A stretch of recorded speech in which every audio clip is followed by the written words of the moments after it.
The following is brought to you by the Social Suplex Podcast Network.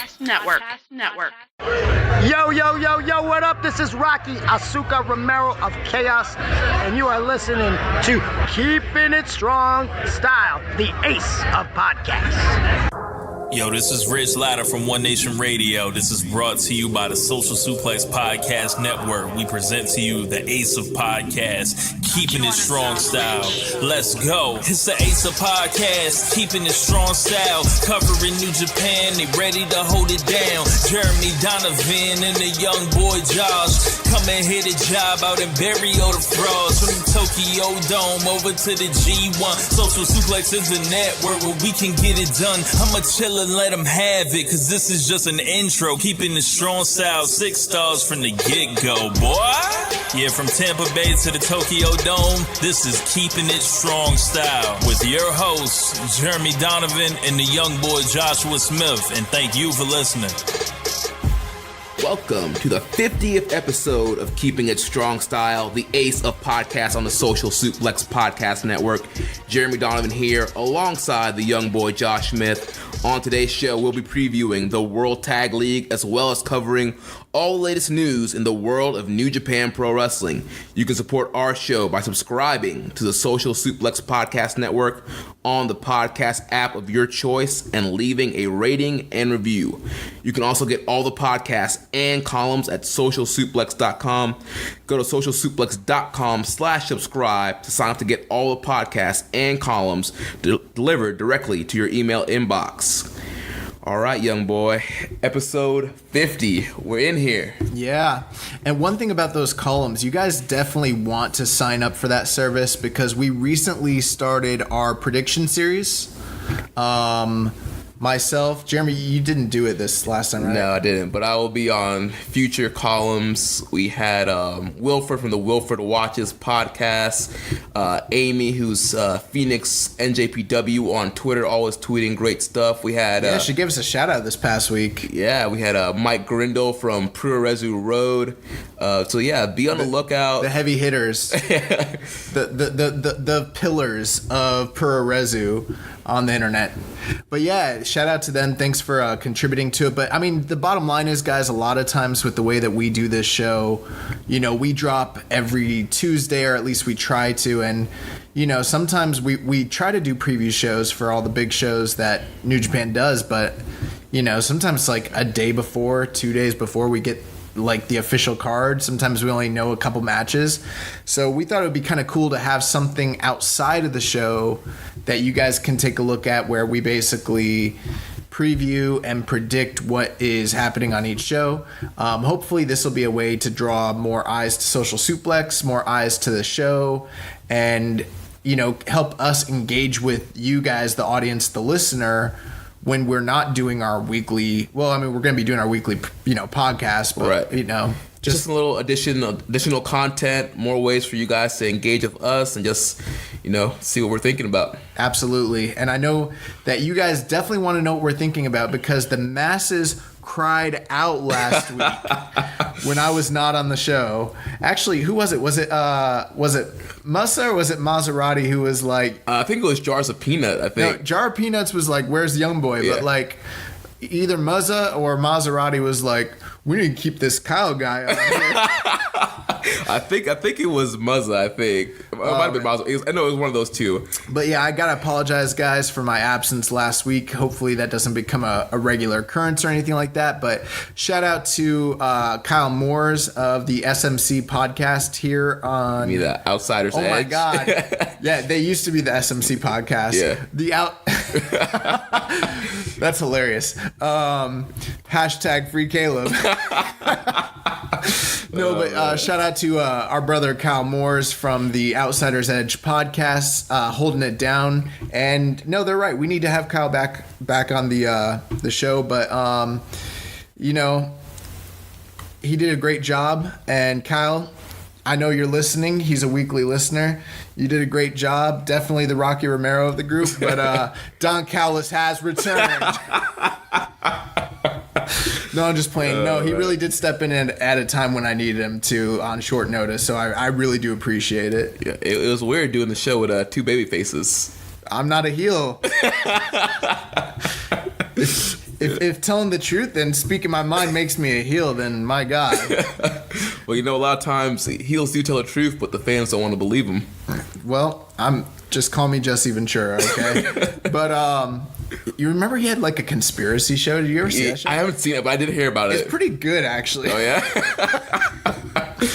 Oh man, but let's get into this stuff. Yeah, so we are previewing the most epic tournament in New Japan Pro Wrestling, the World Tag League. Dude, I don't even have the energy to to do a bit about it. I don't have the emotional strength to joke about this tournament. Like it looks bad, dude.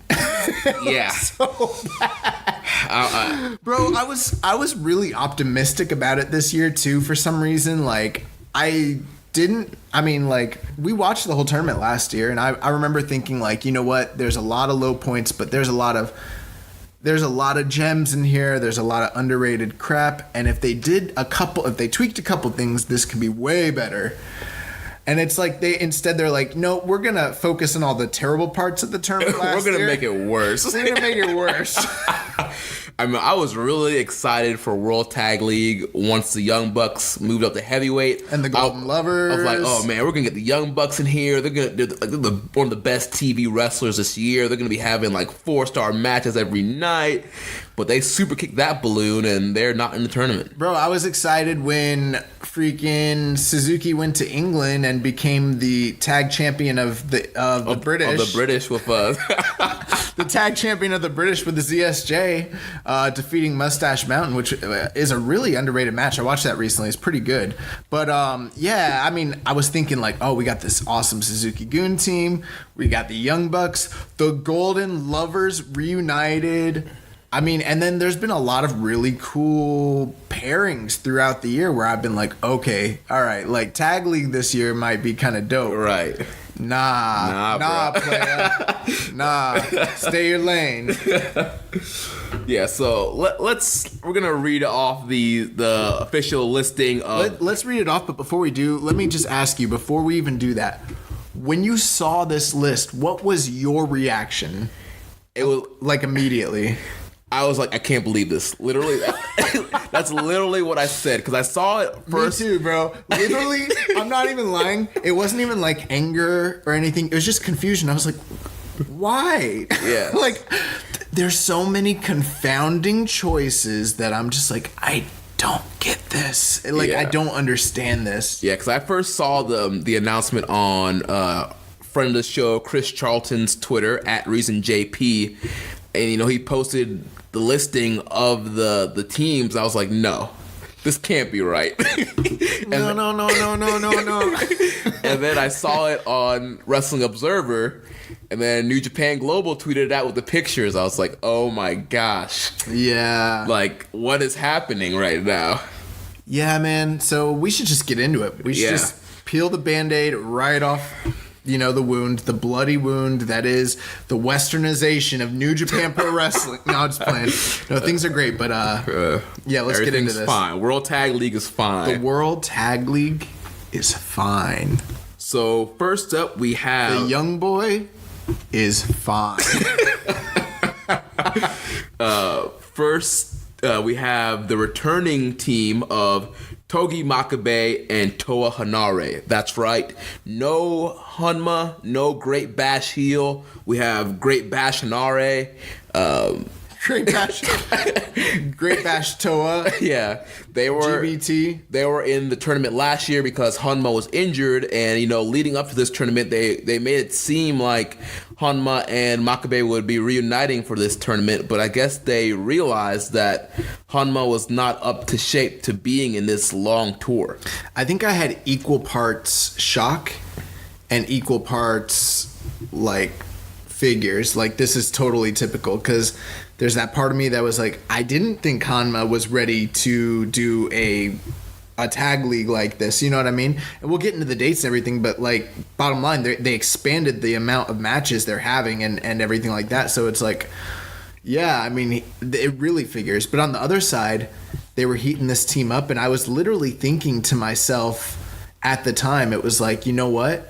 They might go on a run in this tournament and win the whole thing. That's when I was thinking it was Hanma and Makabe, because, I mean, they're back-to-back winners in this tournament just a couple years ago. Right. That being said, Hanma can't do this tournament most likely, but I was very shocked to see Hanare and Makabe back together. So that should be interesting. We'll do our review and everything, but I mean, keep in mind this is a team that got, I believe, one win last year. Yeah, it was not good for them. So we'll see. Next up, we have the also returning team of Satoshi Kojima, Hiroshi Tenzan, Tenkozy. Dude, I don't know when's the last time I've seen Tenzan. I feel like that man. I think it was like a Lionsgate show. It's been a hot minute since we've seen Tenzan. I'm just trying to think. Well, he was in that match with all the fourth generation guys. Oh, that one, the tour that Hanma came back. That was Destruction Tour. It's September. Yeah. It's been about 2 months since we've seen him. Has he not been on tour since then? I haven't seen him. I haven't noticed either. I literally haven't noticed, at all. Jeremy, what are your thoughts on this? You know, I'm a big Kojima fan, so it's always great to see Kojima, but I'm not going to lie. Tenkozy, they are not in their prime as a team. Be real, son. Yeah, I'm going to keep it real. Be real, son. You know, Tenzan, that man can barely move. I doubt he'll be taking many bumps in this tournament. So I mean, they're going to be eating pinfalls. It's amazing to me, and I'm not here to bury, Tenkozy, but it's amazing to me how 1 year can change so much, because last year I wasn't under any illusion that they were going to win the tournament or anything like that. And I also knew that they were, long in the tooth and that they had a lot of tenure and that sort of thing. But it wasn't like having Tenkozy on the tour was like a terrible thing. You know what I mean? Right. It's like you get a good little match from them, Right. And I mean, it was entertaining. I actually liked them on the tour last year, I thought it was funny too how Kojima, every single night that they lost, and then when they got mathematically eliminated, he kept proclaiming that they're going to win the tournament. Yes. And they're like, you can't. It's like the last night, he's like, we're going to win this tournament. Like, no, you're not, Kojima. he's like, because we will prevail. And they're like, you were eliminated 5 nights ago. And he's like, doesn't matter. Oh my God. But at the same time, it's like we have literally before our eyes, slowly but surely, gradually watched Tenzan just break down. Yeah. And it's to the point where it's like, I can't believe they're in the tournament. And then with Kojima, it's like we haven't watched him break down, but he literally, what was he, tore his ACL? ACL, yeah. So I mean, we've seen him perform a couple times since then, but I mean, nothing substantial enough to know whether he's good to go. I really gotta wonder about the inclusion of these guys. I know I got flack earlier in the year for talking crap about the legends, but I do have to wonder honestly what kind of shape they're going to be to go in this league. I know it's World Tag League. I know it's not like, the G1. It's not like the most grueling thing in the world, but at the same time, it's like, whew. Tenzan's knees, man. His knees, his hips, it's bad. His back, it's bad. So yeah, it's going to be interesting to see what Tenkozy will be able to do. I've actually had some Twitter interaction with Kojima lately. What? He's liked a couple of my tweets. One tweet I was asking for Are you tweeting from your personal account? Yes. Okay. Asking for a Bread Club shirt, and he liked that, and just saying, Bread Club for life. He was a big fan of that. So, I'm slowly, building a relationship with Kojima. That's because he's vanity searching himself, or are you just tagging him? No, I replied to tweets that he puts out. Oh, gotcha. I was like, this man's out here vanity searching himself. No, but that's I'm glad you're doing that from your personal account, not from the show. The show Twitter. Hey man, one day Kojima's gonna be on the show. I like Kojima as well. Does Kojima speak good English? He tweets in English sometimes. I mean, yeah, he worked for MLW. I mean, he's been in the States. So, Yeah. I mean, I wouldn't be surprised. I don't think I've ever heard him speak English, though. I don't think I have either, but we'll work on that. That'd be interesting. So Maybe we'll get Chris to come on the show again and be the translator. yeah. That'd be awesome. So the next team, another returning team, Yuji Nagata. How about we do this? All these teams are returning teams unless we tell them otherwise, because literally, it's like everybody is returning. True. So Yuji Nagata, Blue Justice, and Manabu Nakanishi, another New Japan Dad team here. Yeah. So it's kind of like the same thing that I just said.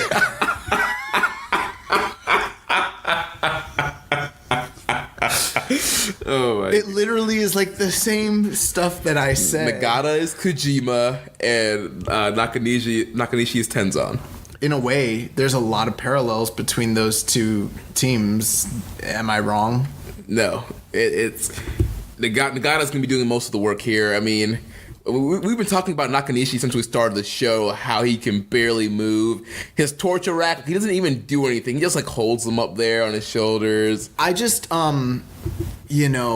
here's one of the things was like, yes, earlier in the year I had mentioned how I didn't necessarily want to see as much of the New Japan dads, and there was some kind of like outcry about it because, and you know what, there was some things I was probably overzealous about, because sometimes when we do the show, it's easier to just be like sensational about the things that you say. However, I will say this: we watch every single New Japan show the whole year. With that, I see these guys in all these opening matches and everything, and it's like I'm seeing them work 8-minute matches, 8-minute multi-man matches, and I'm watching their bodies break down. Yeah. And that is not an overstatement or an exaggeration. I'm watching Tenzan and Nakanishi break down in front of our eyes. Yeah. And the way I know that's true is that I've been watching them for years, and I did not have this concern last year when they were going into the tournament. Like, listen to our show from a year ago. I mean, I probably complained. I was like, yeah, they're boring, whatever, but they're not as bad a shape as they were. Dude, 1 year has made a huge difference. It's bad. And both Tenzan and Nakanishi have been working less and less. I don't even know when the last. I mean, guess also Power Struggle with Nakanishi was there, I guess, right? For that Road to Destruction? Yeah, Road to Destruction. I mean, yeah. I don't know. That match, the same show that Hanma came back, I believe. Wasn't he in that match with Kojima and all them? And that. Yeah. So yeah, I mean, that's the last time we've seen him, I think. I mean, hopefully the rest has done them well. Yeah. I mean, there's the part of me that could sit here and complain about, the fact that we're getting the same teams that we got last year and how awful in the tournament they were last year. Yeah. But I don't even have to belay that point, because that's just there. I mean, if you watch this product, you know what you're getting with Nakanishi, you know what you're getting with Tenzan at this point in their careers. Obviously, we love Blue Justice, and he can still go. But at the same time, it's like, man, you know what? I have more concern about their bodies because they're shot. They're washed, dude. It's literally last bump. It's last. Oh my god. That's not funny, bro. Because you know what? Like, that is funny, but it's not. It's not, because it's actually true. And like, we've seen guys, we've seen stuff like that in the past in Japan, and you just never know. And I'm wondering how much longer. Right. I mean, we're seeing guys in phenomenal shape getting injured all the time. And now you got these guys who are way past their prime working this long tour. I mean, anything could happen to them. I don't think that this... Say what you want about my criticism about the New Japan dads from earlier in the year, but I don't think they should be on this in the World Tag League. I don't think that it benefits the World Tag League. I don't think it benefits those wrestlers. I think if you want them to be on the tour, have them work the undercard. Right. Put them against, some young lions in the opening matchup. Absolutely. Do a 8-man against young boys or like Taguchi Japan. Absolutely. I'm 100% behind that. I don't think that this is a good spot for those guys anymore. I think that you could have put Kojima and Nagata together. How much more excited would you be? Oh, man, dude. Team Strong Style? Yeah, absolutely. Yeah, dude, that would be awesome. So, yeah, I mean, that's kind of where I'm at right now with this whole thing. Yeah. So, the next team is a new team, first time teaming up. Oh, thank God. Ayato Yoshida and Shota Umino. They're here to take all the pinfalls. Yes. and the interesting thing here, these guys have been rivaling since Yoshida's, arrived in the promotion. So, taking the rivals together, I wonder if we'll see some miscommunication between these guys, or if they'll put that aside and try to, try their best. I mean, like you mentioned, Umino's a young lion. Yoshida, he's kind of in that in-between young lion, lower card guy.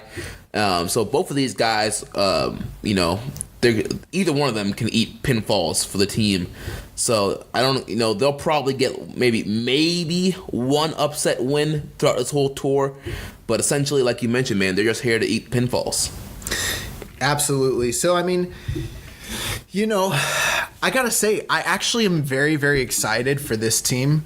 Remember last year how I said that I wanted a young lion team? Yeah.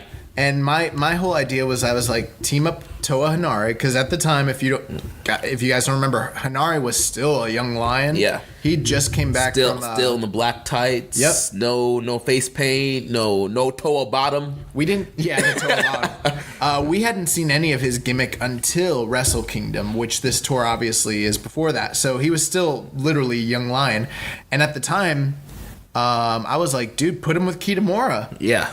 Or put him with Oka. Like, those were, like, two guys that was, like, put him with Oka. I think Oka was actually supposed to be on the tour, and then Hanare actually came back and took his spot. Yeah, because Hanare, he suffered that injury. Yeah. And then he came back just in time. But I was like, yeah, team him up with Kitamura, and let's have a powerhouse team. But instead, we're getting, like... This year, we're getting something different, where we're getting, like, the two young studs of, the next generation. We're getting Yoshida and Umino, two guys that the company is really, really high on and very much behind right now. Yeah.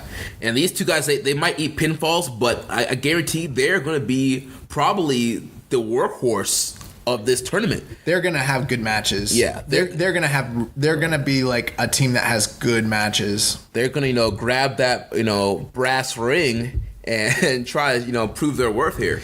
Yeah, and I think we're going to see a lot from them, not just in terms of match quality, but also in terms of growth as, professional wrestlers. That's why I really enjoyed that Young Lions Cup they did last year. Yeah. Because we got to see what those guys had in that kind of scenario, environment and scenario. So we're kind of getting that here with these two guys.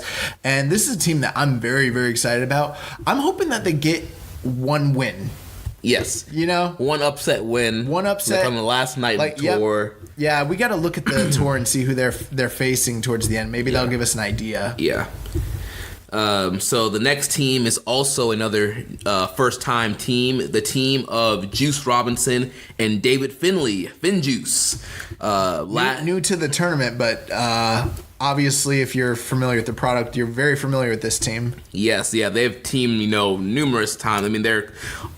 pretty much a on again, off again tag team throughout multiple tours. Last year, Juice Robinson was in the World Tag League, but his partner was Sammy Callahan, and they were Def Juice. David Finlay mentioned in an interview that he was supposed to team with Juice last year, and they had matching gear, all the stuff already made out, but for whatever reason, management decided to go with Sammy Callahan instead. So this year, we're finally getting the Juice and Finlay team in the tag league. Well, hopefully they didn't, use their receipts to take the gear that they got last year and return it, because they're getting the chance this year. Yeah. Hopefully they also didn't pack on too many pounds or lose too much weight, fluctuate. Maybe they can still fit into that gear. Actually, I don't know if you noticed, like, Dave Finlay's looking buff right now ever since he got back from Mexico. Yeah, he looked like he has trimmed down a little bit. He's trimmed down, but he's also getting he's getting jacked. Huge. He's getting vascular. My God. But this is a team that I'm gonna say it right now. I think they're gonna do really well in this tournament, unless I'm just way off base and then they're gonna be jobbers. It's one or the other. I think they're gonna end with an even record. No way. They're either getting like a bad record or they're going to like be factored into the top. I'm not saying they're gonna win, but for me, my predictions, they're gonna be one of those. Actually, we'll have to take a look at the points, but like, you know, they're gonna be right at the cusp. Might even make a final, possibly. Gotcha. That's what I think. I don't know. For some reason, I just feel like they're gonna be in the middle of the road. You think so? Yeah. With this body of competitors? Yeah. There's so many teams. There are still some teams that are kind of higher in the pecking order than them. All right. Well, we'll take a look here. And plus, it's David Finlay with Team Wins. It is Dave Finlay, but then again, it's the World Tag League. And you know what? We said the same thing a couple years ago about Juice. And where did Juice's like big runs start? They always started in the World Tag League the last 2 years. So that's why I'm kind of thinking like, you know what? They just sent Dave Finlay on his. We've been asking for him to go on an excursion for all these years. Yeah. He went on an excursion. Nobody noticed. Well, it was a little mini excursion. He went on a little mini excursion. You know, he did some Arena Mexico, you know, spots and some lucha libre. But yeah, he went to my native land. Land of the Aztec Warriors. And yeah, he had some good matches and then he's back, and I think that they are gonna get behind him. I think that obviously they have jobbed him a lot, but I mean he's teaming with Tanahashi. They had him just wrestle. They had him wrestle Kenny Omega. Yeah, he had title shots this past year against Jay White. I don't think they were doing all that for no reason. Like I think that he's a young lion that they're getting ready to get behind, and I really do feel, and I no one else is saying this. I'm the only person saying this. I think people have been down on Dave Finlay for so long that they're kind of like, the company's given up on him. And I'm like, well, either A, the company has given up on Juice and Dave and they're going to get like de-pushed in this tournament, or they're going to do really well and have a good run, similar to Death Juice last year. Because remember, Death Juice was right towards the top at the end of the year. Yeah. Yeah, it'll be interesting to see how that team ends up doing. So next up, we have Big Mike Michael Elgin and the Ring of Honor television champion, the Hawaiian juggernaut Jeff Cobb. Very, very, very interesting pairing. What are your thoughts, Jeremy? So interesting. So yeah, this team, they were a first-time team last year, and if you're new or if you don't remember, there was some drama between Cobb and Elgin. Elgin not being happy that he was teaming with Cobb, and there was like text messages that were sent out that ended up getting tweeted, and Cobb ended up seeing them, and there was this whole awkwardness between them. Not to mention all the sexual allegations that were going on. Right. You know what's funny is like there's a time in our show where I was like really like hesitant to talk about stuff like that, but now I'm just like, F it, let's say it. Elgin's a terrible person.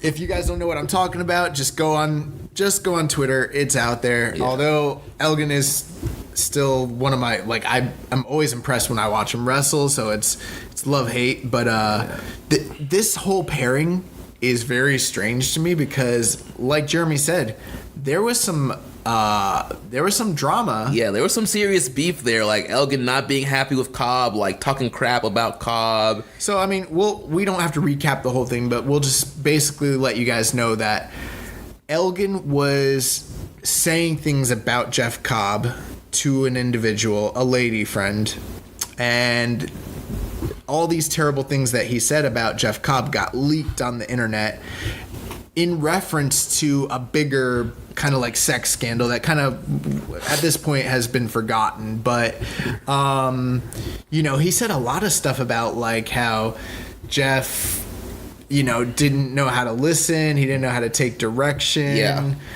He's always hanging out with War Machine, which I don't know why that pissed off. And then there was that last match of the tour. It was like Cobb and Elgin against War Machine. Yeah. It was really awkward. Yeah, so you kind of felt like this team, that they had beef, but I mean, at the same time, and then there was something where like the chick who they were tweeting, she'd asked how Jeff smelled. She was like, I bet he smells really good or something like that. So I'm like, oh my God, like there's so many circling parts that in play here. I'm like, ooh, like I can't. Last year I was excited to watch this team wrestle because they kind of reminded me of like the Steiner brothers, yeah, or like Brody and Hanson, like power teams. They kind of remind me of like one of my favorite WCW teams of all time, Scott Norton and Ice Train. Yo, no joke, I'm not even gonna lie. I loved Scott Norton and Ice Train. I don't know why. I don't remember a good match that they ever had, but as a kid, I thought that they were like the most awesome tag team that existed. Dude, that's hilarious. But now it's like, I'm not excited to see them wrestle for that reason. Now I'm like... Well, I'm sure, I mean, a year's gone by. I'm sure that they've probably had to have made up by now. Remember, Jeff Cobb had come out in public and stated that they talked it out and that everything was fine between them. Yeah. And that, and then, to be fair, Elgin did, like, have a lot of, like, booking issues following that whole incident. I don't even know what the resolution ended up being, but it does seem to be something that kind of affected him. But obviously, I mean, these guys don't always get a say in what they do. I mean, if management wants you to team with, Joe Schmo, that's who you're teaming with. Right. You know what I mean? Yeah. I'm sure some of these guys would love to team with other people or whatever the case may be. But I believe last year they were calling themselves Super Strong Team. Yeah. And I don't think that name ever stuck. Like no one else seemed to like remember it, but yeah. I still remember it. Like, and I'm here for Super Strong right. Team.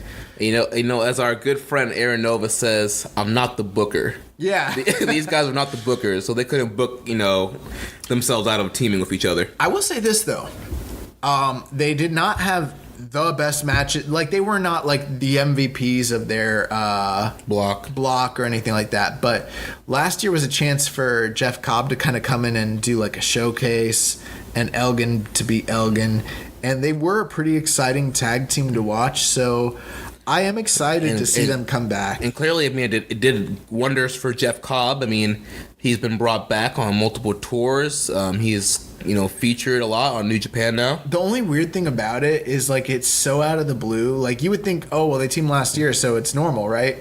Well, Jeff's been back quite a few times, and him and Elgin have never been teamed up. I think they teamed up, like, once after this. Right. Well, there was that one interaction where Cobb came out to challenge the Never title after Elgin lost, something like that. Was he even helping Elgin? Like, did they even interact? I don't even remember. I don't remember, but I feel because Elgin lost to Goto, right? Yeah. And then Cobb came out. And then also, I think there might have been like one 8-man tag, I think, around that time period, too. There was an 8-man tag right after the Tag League. I remember them teaming a couple times after Tag League, but I don't remember them. I could be wrong. I mean, I guess that's why we need a producer for the show. But it's not like... I mean, Cobb's been on quite a few tours this year. I've never seen them teamed up. You would think that if they were building to like next year and they wanted to kayfabe show that they're bros or whatever, they'd be teaming, but it's like they really haven't. So it does seem kind of weird. Yeah. Are you excited for this team? I don't know. I'm not super excited. I mean, remember how excited we were last year? Yeah. I mean, I think they'll be fine. Like, yeah. I don't know. I don't expect anything over the moon from these guys. I mean, Jeff Cobb has been on fire this year. Has been really motivated, so yeah, maybe he'll step it up. But I mean, they're both great wrestlers. I mean, just that in this tag league, I mean, they just don't excel. Last year, it did seem like they were a very disconjointed team, where it was like Elgin was doing Elgin stuff, Cobb was doing cool Cobb stuff, but they weren't like a cohesive unit. Yeah, you know what I mean? So it'll be interesting. And then next up, we have the team of Tomohiro Ishii and Toru Yano from Chaos. Where do we start with this? I mean, these guys have been in World Tag League, several times in a row. They're always teaming up throughout the year. I mean, it was earlier this year. I mean, we thought that Ishii and Yano were in line for a title shot because they were heating them up. It seemed like it. It really did seem like it. You know, I'm not as down on this team. Like, a lot of people are really always down on Yano and Ishii. It's just the weird dynamic between them is always like kind of like, you know.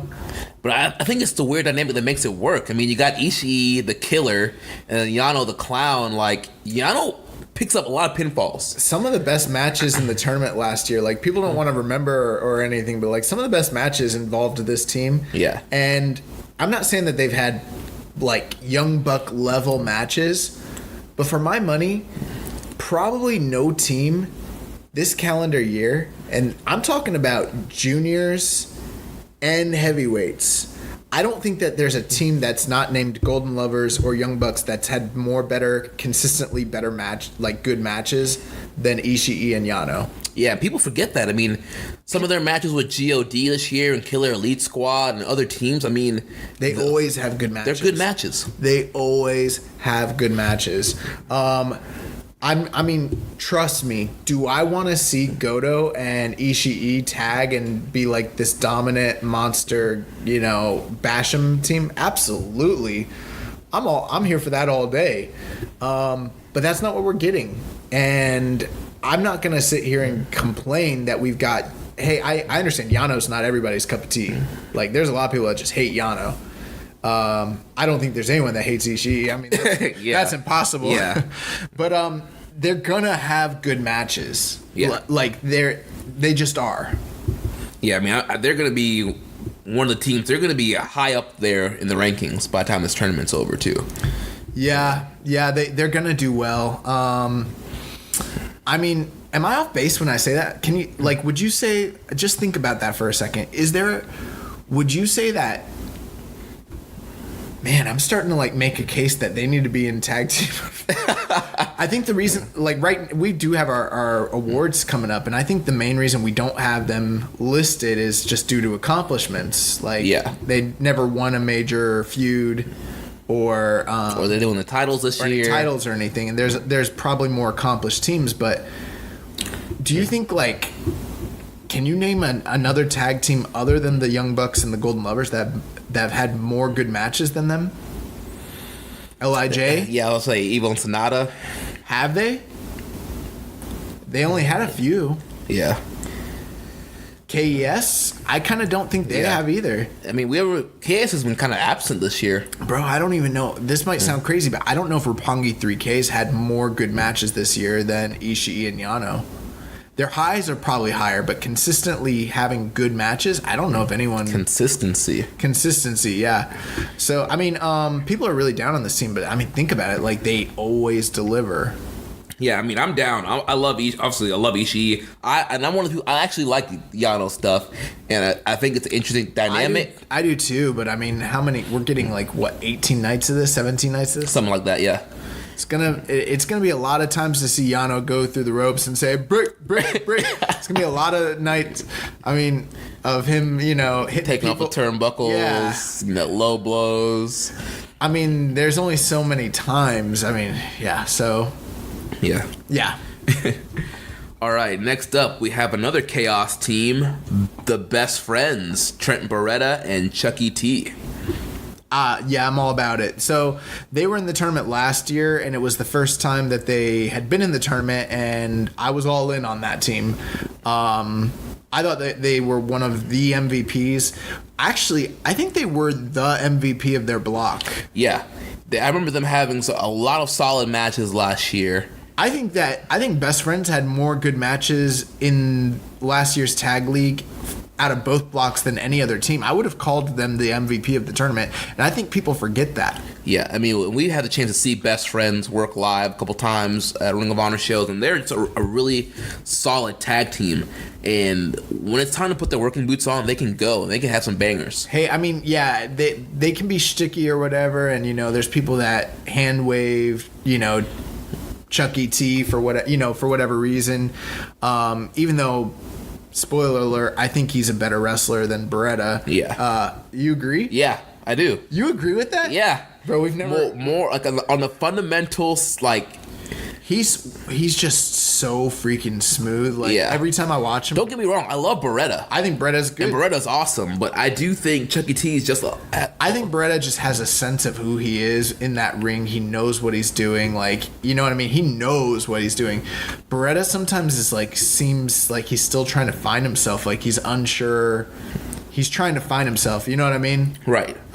He's a great talent. And he's like one of those guys everyone sees potential in, but it's like I don't see potential in Chucky T. He's just freaking awesome. He's just there. But people, you know, he doesn't have the look, and they think he's a goofball or whatever. But it's like, you know, it's whatever. I think not for nothing, he's a better worker. You know, in the classical sense. If we're talking like in the sense of like, you know, like being a good worker, right? He's a freaking good worker. But yeah, this team, I love the best friends. Why do you think there's people that are not excited about them being in this tournament? I think probably people not seeing a full scope of their work. I mean, they've teamed together, you know, consistently throughout New Japan this year, but I don't think they've really had like a standout tag match in New Japan this year. Well, they did. If people watched the tournament, remember they had that 4.5-star match with, I believe it was Killer Elite Squad. Yeah, I'm talking about like that was last year's World. I'm talking about as far as like 2018. Oh yeah, well, but at the same time, Trent got hurt. Yeah. Thanks, Chucky T. But in Ring of Honor, I mean, they've been having some, you know, 4-star plus matches. The only match of theirs I saw this year in Ring of Honor was with the Machine Guns early on. That might have even been last year, but it was early in the year. And I mean, I haven't seen a lot of their stuff this year, honestly. But I don't know. It's like, you know, people are counting them out like they're like, oh, they're definitely not going to win. And I'm like, you sure about that? Because they did really good in the tournament last year. Personally, I don't think they're going to win it this year, but I would not be surprised to see them as one of the teams that are going to be in the mix coming on the last few nights. Here's my only thing. You got to look at the guy that they're trying to push, and you know they are trying to push Beretta. Right. They like the company really wants to get behind him. What makes me think that they're not going to use this as an opportunity, similar to the Juice situation where they push this team. So, hey, this is the team. Like, people complain about a lot of things about this tournament, all these mishmashed teams, all these guys randomly thrown together, older guys are taking up space. This might be the only real tag team. You know, well, I shouldn't say that because there's a couple, but they're one of the only real tag teams. Right. They've been teaming for years. Yeah. And people talk about like, oh, it's the same old guys. These guys were only in it 1 year last year. Right. They're still pretty fresh. They're still fresh. They're great. Both of them are great workers.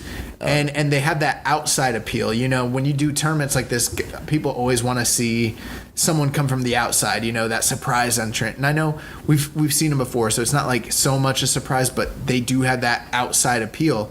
So, and they're going to have the best, they're going to probably be the MVPs of the tournament again. Yeah. So, I mean, yeah, I think when everything's all said and done and we're talking about recommended matches of the tournament, you're going to see best friends all over it. Plus, they got like the best music of the entire. Bro, I love the best friends music. Their New Japan music. Yeah. Yes. Yeah. The Rocky Romero remix. Yes. Yeah. So yeah, I'm looking forward to Best Friends. Next up, we have I would say it's a Bullet Club team, but we can't really call it that anymore.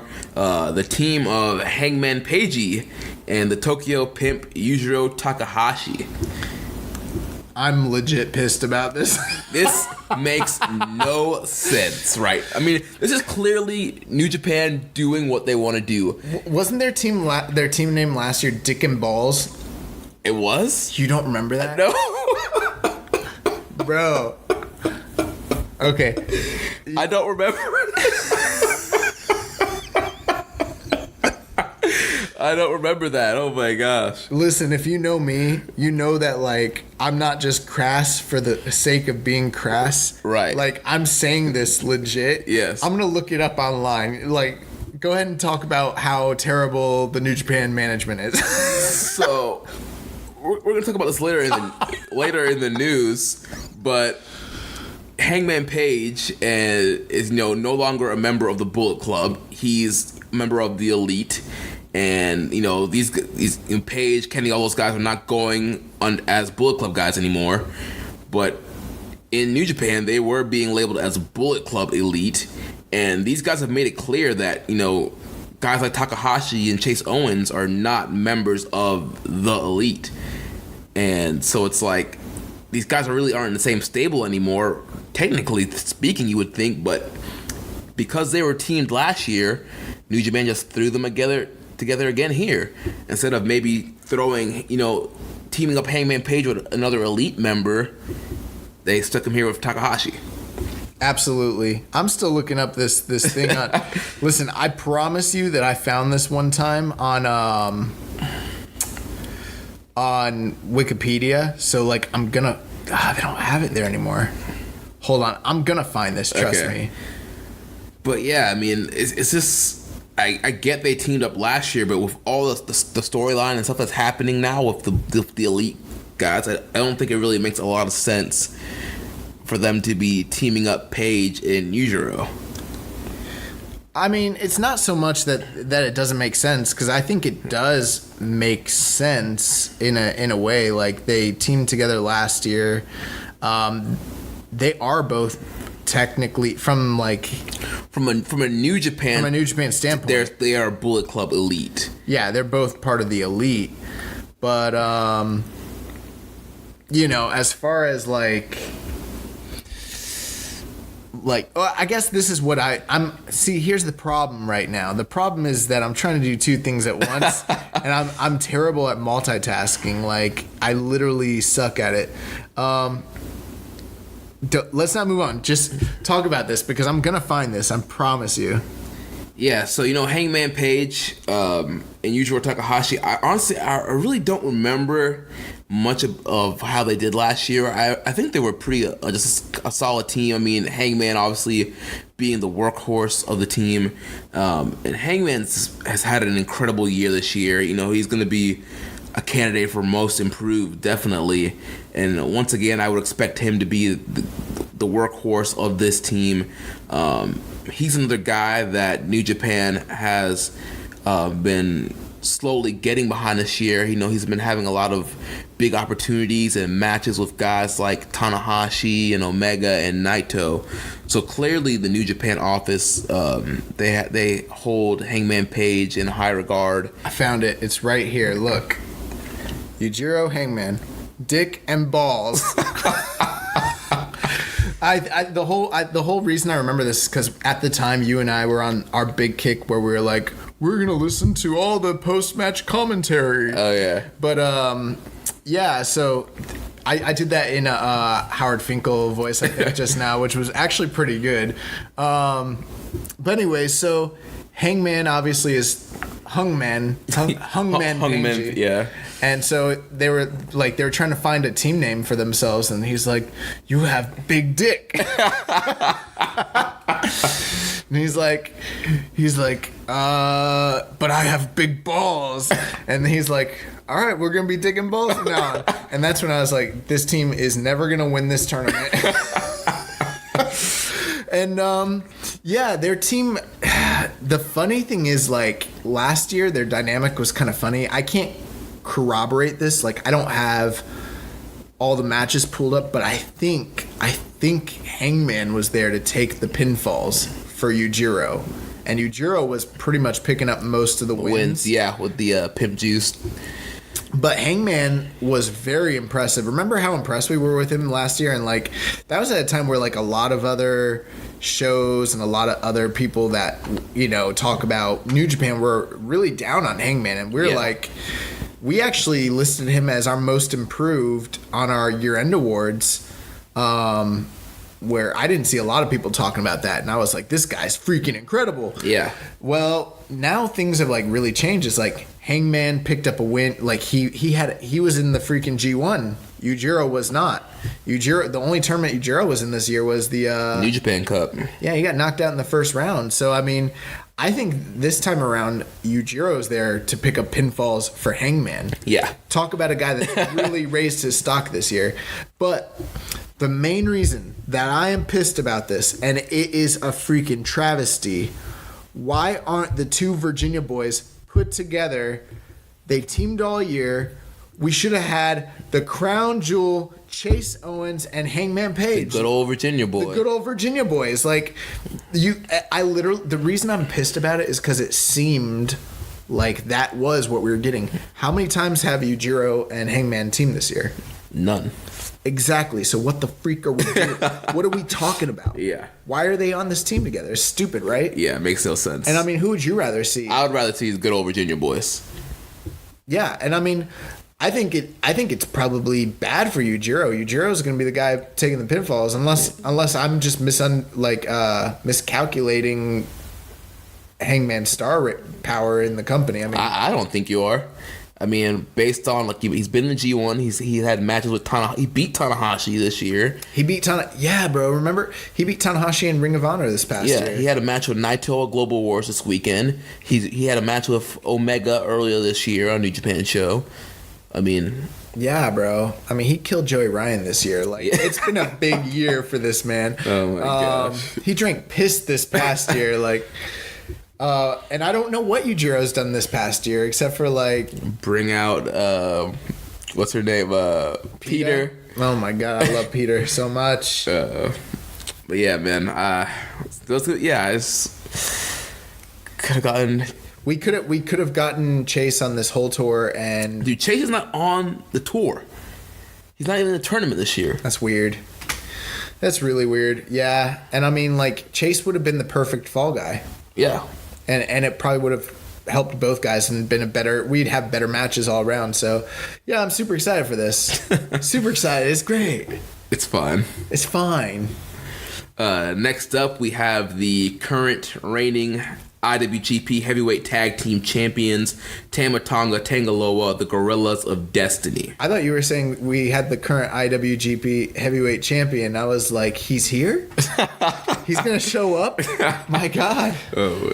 So we got GOD. What are you thinking about GOD here? You know, they have gotten better as a team. I remember when they first started teaming up, they weren't, the greatest team in the world.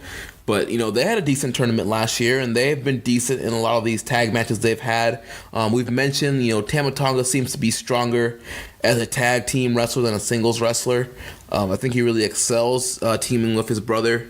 Obviously, as the champions, I expect them to be one of the top leading teams in this tour when it comes to points. And, you got to look out for who ends up beating them in the tournament, because they will be in line for a potential tag team title shot in the future. It's GOD. I mean, I don't really have much to say about them, to be honest. Like, they're capable of producing good matches. I think last year I was still on I was riding that whole wave after, Tama had cut that amazing promo at the G1. Yeah. And I was all like free this man. Yeah. And then they freed him, and I was like, cage this man. Lock him up. Lock him up. Oh, sideline. Put him in the Uso penitentiary. So, I mean, I can't really say that I'm excited for them. I mean, obviously they're the staple of the the tag division, so they got to be there. At the same time, I mean, I'd be really shocked if they're gonna win this. They're gonna be at near the top when it's all said and done. Yeah. Hopefully they put on good matches. They had a couple good matches last year, and I mean, generally speaking, Tama Tonga and Tangaloa could be entertaining in spurts. So this should be fine. But I'm not this is one of the teams I'm most unemotional about, as far as I don't hate it, I don't love it. They're there. They're there. Yeah. It's GOD. All right. So next up we have 3 teams representing Suzuki-gun. Oh my God. First we have Minoru Suzuki and Takashi Iizuka. All right. Listen, this was literally the worst. This is one of the worst tag teams I've ever seen in my entire life. You think I'm joking? It's funny because it's true though. That's why I'm laughing. Dead ass serious. Like, they suck, dude. They were in the tag league. They were in the tag league last year, and it was horrible. It's really horrible. It's not even like, we're not even gonna sit here and talk about the tropes like we always do. It's just literally, they suck. Yeah, they suck so hard, dude. Like, there's nothing more to say. It's really one of the most egregious. Just take how much we complain about Iska in multi-man matches, and then we multiply that. Full freaking tour of Iron Claw biting. And obviously, the like, rope gimmick thing he does. Suzuki's got to get ready for, like, Wrestle Kingdom, whatever it is he's going to be doing. But yeah, I mean, like, so he takes it easy on this tour, and it shows. Yeah. This is gonna, I'm telling you, people, remember how, like, we all hand waved the OGs during, like, the New Japan, like, during the G1 and all that crap? That's gonna, I'll go back and watch those matches any day, dude. Yeah. Compared to what this is gonna be hot garbage. Yeah. Literally, I'm telling you, you might as well just skip those matches. I'm serious. Like, we'll watch them probably, but I mean, I'm not gonna be paying attention. Like, they can fly a kite, like, whatever. You can miss me with that Iska stuff. And what the? All right, we'll get into it. But okay. All right. So the second Suzuki Gun team is Lance Archer, Dave Boy Smith Jr., Killer Elite Squad. Yeah, I'm here for KES. Ever since KES stopped spitting on people, I'm all about KES. I always had a problem with them spitting on people. Did you see that, like, Lance Archer tried to appeal? Right, yeah. He was like, if you missed it, like, let the New Japan office know. Oh my god. Who wants to be spit on by Lance Archer? Like, why is that gotta be your thing that gets you over? Like, why can't you get over, like, why is that your gimmick? It sucks. But anyways, but ever since they stopped spitting on people, I don't fear them as much. Like, I'm not afraid that when I go to, like, Japan, I'm gonna get rained on. Right. And, these guys are another staple of the New Japan tag team division. Last year we had that ongoing feud with KES, War Machine, and not the World Tag League, the Killer Tag League. I will say their promos sucked last year. It's like every night after every single show, not the World Tag League, it's the Killer Tag League, and everybody dies. That was pretty good. Suzuki Gun #1. It's like, all right, cool. Ichiban. It's like, that's your whole promo. Literally, that's their whole every promo. night, every single night. Like, Dave Boy Smith Jr. just, like, stands there. Davey Boy would say some stuff, but I don't do British accents very well. So, oh man, yeah, but they're gonna have good matches. Yeah. The third Suzuki Gun team, Zack Sabre Jr. and Taichi. This is a new team this year. I know, and it's the first time Zach's been in the tournament.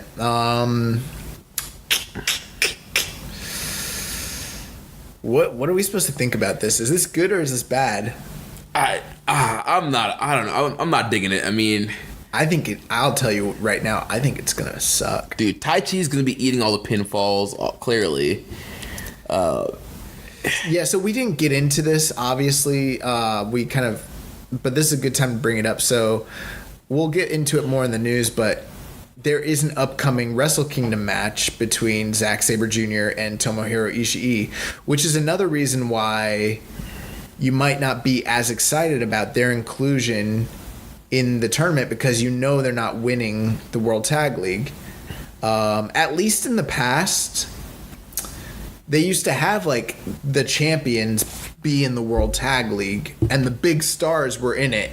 And then that was kind of a compelling thing. And even though you knew they weren't going to win, it was like you had Tanahashi, you had Naito, you had Omega. Right, you teamed up with guys that could eat the pinfalls for them. Right, and so there was, but now they're not doing that. But then at the same time, they've already announced a few matches for Wrestle Kingdom, and Ishii and Zack Sabre is one of them. So you know neither of these teams are going to win, and I don't know how hard they're really going to be going in this tournament. And I'll just say, like, I'm not a big fan. I don't think Zack Sabre I think that given the nature of this tournament and given the negative tendencies that these two performers can have, and don't get me wrong, I'm not burying Zack Sabre Jr., I'm not burying Taichi. With that being said, there are valid things that people dislike about them, and I feel like this will only, what's the word that I'm looking for? Validate that or showcase those things, because it's the World Tag League, and I don't think they're going to be working their hardest. I don't think that I just think that this is going to be a team that when it's all said and done, we're going to be like, oh my God, skip those matches.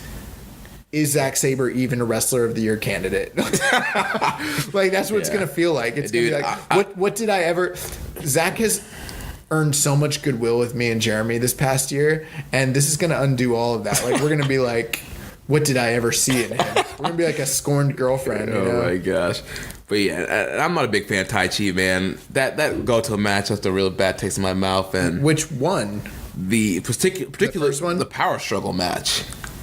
You thought the power struggle was worse than the destruction one? I thought they were both bad. I thought the second one was fine. I thought there was some really bad stuff about it, but I wasn't down like that. I'm not on the Taichi bandwagon, and I could care less about Taichi. And, you know, I would much rather have seen Zack Sabre and Suzuki. I know you can't do that because then they would literally win. Who could beat that team? Lots of people could beat that team. The problem is New Japan doesn't want them taking pinfalls. Right. Like, they'd be fine, though. They literally would have been fine. And we should have gotten that tag team. Like, Zack and Suzuki tagged this. That's my problem, is like... They were like you mentioned, the tag champ. Are they still tag? They're still tag champs for the British, aren't they? Or did they lose the belts? No, I think they lost the titles to CCK or Aussie Open. Gotcha. Yeah, I think they did lose the belts. Yeah. But yeah, I mean, they were tag champs in Rev Pro. It's like they've been teaming all year. It's like, that's my whole thing. Is like, you know, if this tournament's going to mean something, and you're going to include teams that have teamed not just outside of New Japan but in New Japan Pro Wrestling this year. Don't give us these freaking mishmashes. How many times did we see Isuka and Suzuki outside of the tournament last year? How many times have we ever seen Taichi and Zack Sabre? And do you think that we're going to see any of those teams continue? No. No, and no. So it's like, it does suck. Like, it sucks. Oh, you know what? No, they're still champions of the British? They are the undisputed British Tag Team Champions right now. They have held the titles for 296 days, winning them on January 20th from Mustache Mountain. They're still the champions. How freaking stupid is that? It makes it even more dumb. That literally makes it dumb. Like, yeah. I'm sorry. I get from a business standpoint, I get why you're doing this, New Japan. But from a fanboy standpoint, you're dumb. This is stupid. I mean, even from a kayfabe standpoint. From a kayfabe, yeah, like me being a fanboy, I'm like, this is dumb. Yeah. Like, this makes me not like your tournament. And there's a lot I don't like about your tournament, New Japan, right now. Like, This sucks. Ugh. All right, so the last team was last year's winner of the World Tag League, representing Los Ingobernables de Japón, Evil and Sonata. Yeah, so it'll be good to see these two guys get back together. I don't think we've seen them team together since Dominion? Yeah. In New Japan. No, the following US show. The Young Bucks had the return That's right. match. The Young Bucks. The San Francisco show. Yeah. In the Cow Palace. Yep. So we haven't seen them since like July, basically. So basically half a year. Now they have teamed quite a few times outside of New Japan. Yes. This makes sense. They held titles this past year. They had great matches. And who was Evil that got injured? Yeah. Before that injury, it feel like they were trying to push them as like the top Japanese team. Yeah, it did, and I was glad last year when I predicted correctly early on before the tournament started that they were winning the whole tournament. I just want to throw that out there. Well, I just want to throw out, I think that they're winning the tournament again this year. I don't. I that's not who I have slotted. And we can get into that, but I am excited for Evil and Sonata to be included in the tournament. But I don't have much more to say beyond that, really. They're a solid team. Mm-hmm. I expect them to have good matches. I like both these guys a lot, and I feel like Evil has gotten better this year. So not too much more to add to them. Yeah. So I think Evil and Sonata are winning this thing. Who do you think's winning? I've been feeling this way for quite a while, and it just feels like it's their year in my mind, and I think they're going KES. I've been feeling that Killer Elite Squad was going to win this tournament for quite a while, and taking a look at this field, it makes the most sense to me. But New Japan has done some wacky stuff this year, yeah. Not just this year, but with this tournament in the past. So yeah, I don't know. It'll be interesting to see. I guess for me, why I'm not as strong on KES is just because they haven't been here as much this year, and I feel like they've kind of been on on the back burner, kind of like out of focus. So it's kind of like out of sight, out of mind for me.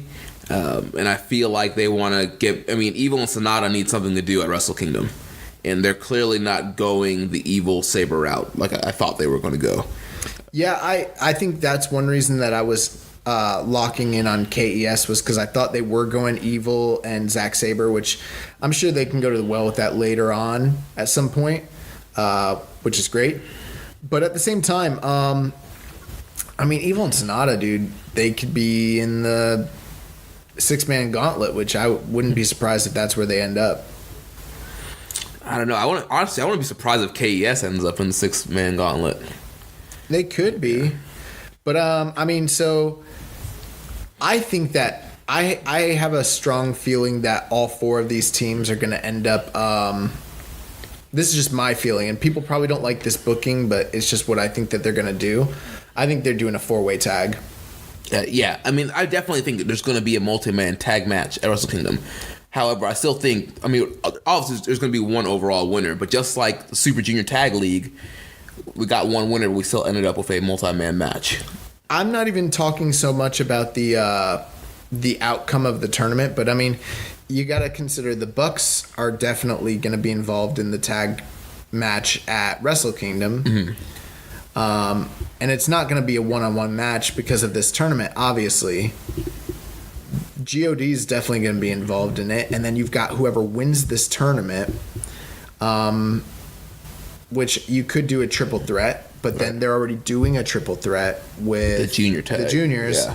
So I feel like they would literally be more inclined at this point. We're not getting a one-on-one tag match, so I just think they're going to do a 4-way. I think it's going to be... And KES is one of the... I think it is going to be KES, possibly Best Friends, the Young Bucks, and GOD. That's what I think. I don't know. I think LIJ is going to be in that mix. The main reason I kind of don't think they will be is just because they gave them a run, but then they haven't done anything with them since then. And I feel like going forward, they're going to focus more on them as singles. Which I feel like with New Japan, when you have them in their in a tag, it seems to be that they're focused as a tag. But when they're in like a 6-man, it's a schmaz, so they can be, single stars, whatever, it doesn't matter. So, I mean, that's just my opinion. I don't, but here's the thing. There's a lot of people who are picking LIJ that I've seen online already, and I think they're an early favorite, and it makes a lot of sense why, but my gut is telling me that KES is winning this thing, and my gut led me to victory last year, and I think we're going to ride again, baby. All right, well, we'll see in December who's taking the victory lap. Let's take a look and let's talk about this. What teams have no shot of winning? Makabe Hanare, no shot. You think Makabe and Hanare have no shot? Yep. Okay, I agree. Tenkozi, no shot. I agree. Nagata and Nakanishi, no shot. Agree. Yoshida and Umino, no shot. Agree. Juice and Finley, no shot. I give them a chance. Based on what's happening with Juice, with his potential Wrestle Kingdom matches, no shot for me. I'm not going to say no shot. I'm going to say it's an unlikely. But I mean, I'm not predicting them, obviously, but I'm not saying no shot on them. Elgin and Cobb. I think they have a slim chance. I agree. I wouldn't say completely no shot, but there is that there's a glimmer of hope for those guys. Yep. Ishii and Yano, there's a chance there. Well, actually, there is no chance because of Ishii. There's no chance. Yeah, because of the Rev Pro match, so no chance there. Best Friends, I think there's a chance. I agree. Hangman and Yujiro, I don't think they got a shot. Nope. God, they have a shot. That's 4 teams that we kind of think might have a chance. Suzuki and Iizuka, no shot. KES, obviously they have a shot. Saber Taichi, no shot. Evil and Sonata, shot. So there's 6 teams. How many teams are in this tournament? 14. Okay, so 8 teams that we literally are like, they are literally hopeless. You have no chance whatsoever of winning this thing. That sucks. And then in all actuality, there's probably only, out of those 6 teams, there's like 3 of them that we're kind of being like a little nice about. Realistically, what teams do you think are like, you have a very good chance of winning this? It's pretty much what, KES, Best Friends, and LIJ? Yeah. I want to talk about this, so let's talk about the, the nature of this tournament. The format? The format, yeah. Yeah, so this year the tournament is a single block tournament, just like we saw with the Super Junior Tag League. Last year, this was a 2-block tournament. We had an A block and B block last year, and in multiple past years, this was a multi-block tournament. Yeah, I'm looking through the records, and I'm trying to see like when the last time they've ever done a single block format. And it looks like it was in 2007. Yeah, in 2007 they did an 8-team 1-block tournament, and they had a 4-way tie for first place. So they had a semifinal set up, and it was a cluster. So we're returning to no blocks. Everybody battling out. The top 2 teams with the most points facing off on December 9th in the finals. So we'll see what happens there. I mean, the Super Junior Tag League, we ended up with a 3-way for the finals. So you never know what's going to happen in the finals.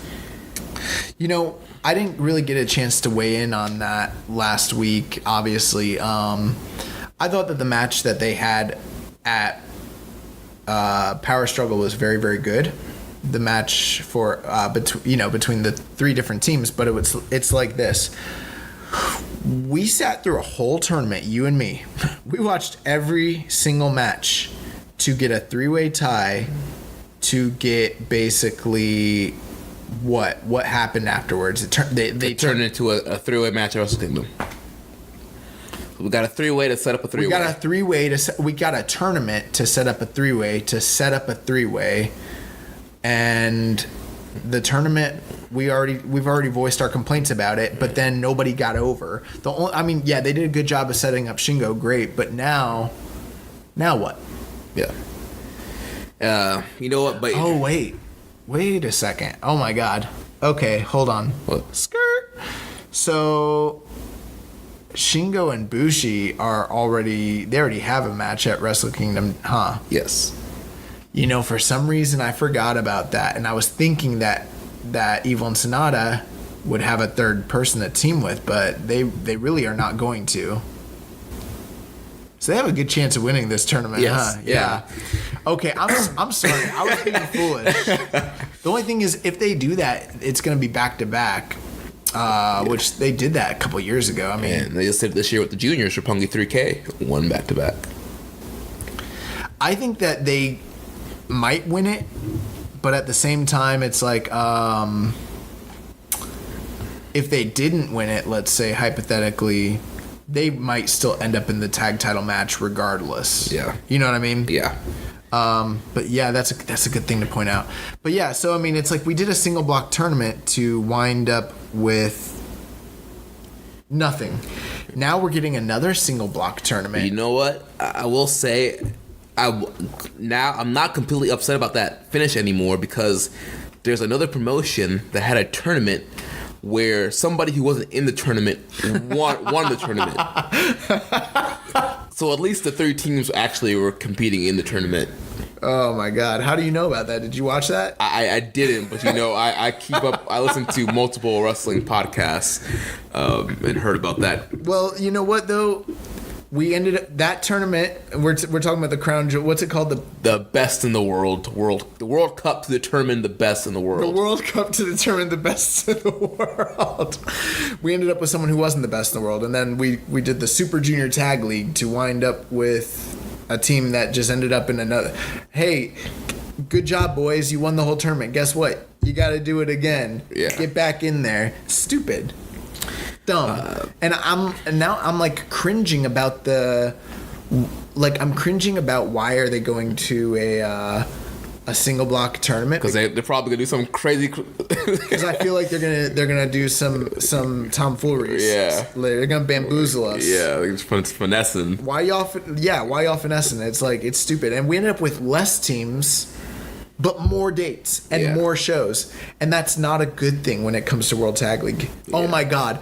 Last year getting through the World Tag League was one of the like accomplishments of my life. I couldn't believe I did it. Are you going to watch everything?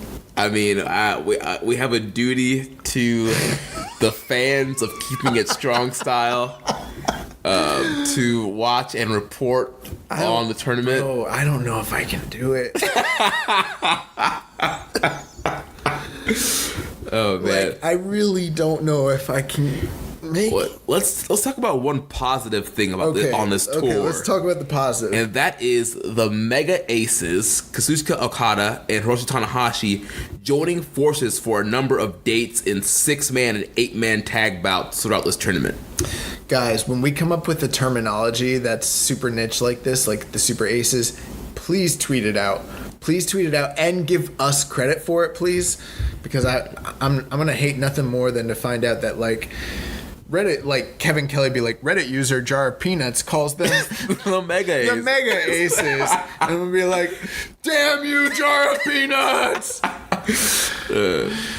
Damn you, Muzza! Oh my God. But yes, I love that we do that. Like, remember last year when Okada started using the Cobra Clutch, we were calling it the Billion Yen Dream. Yeah.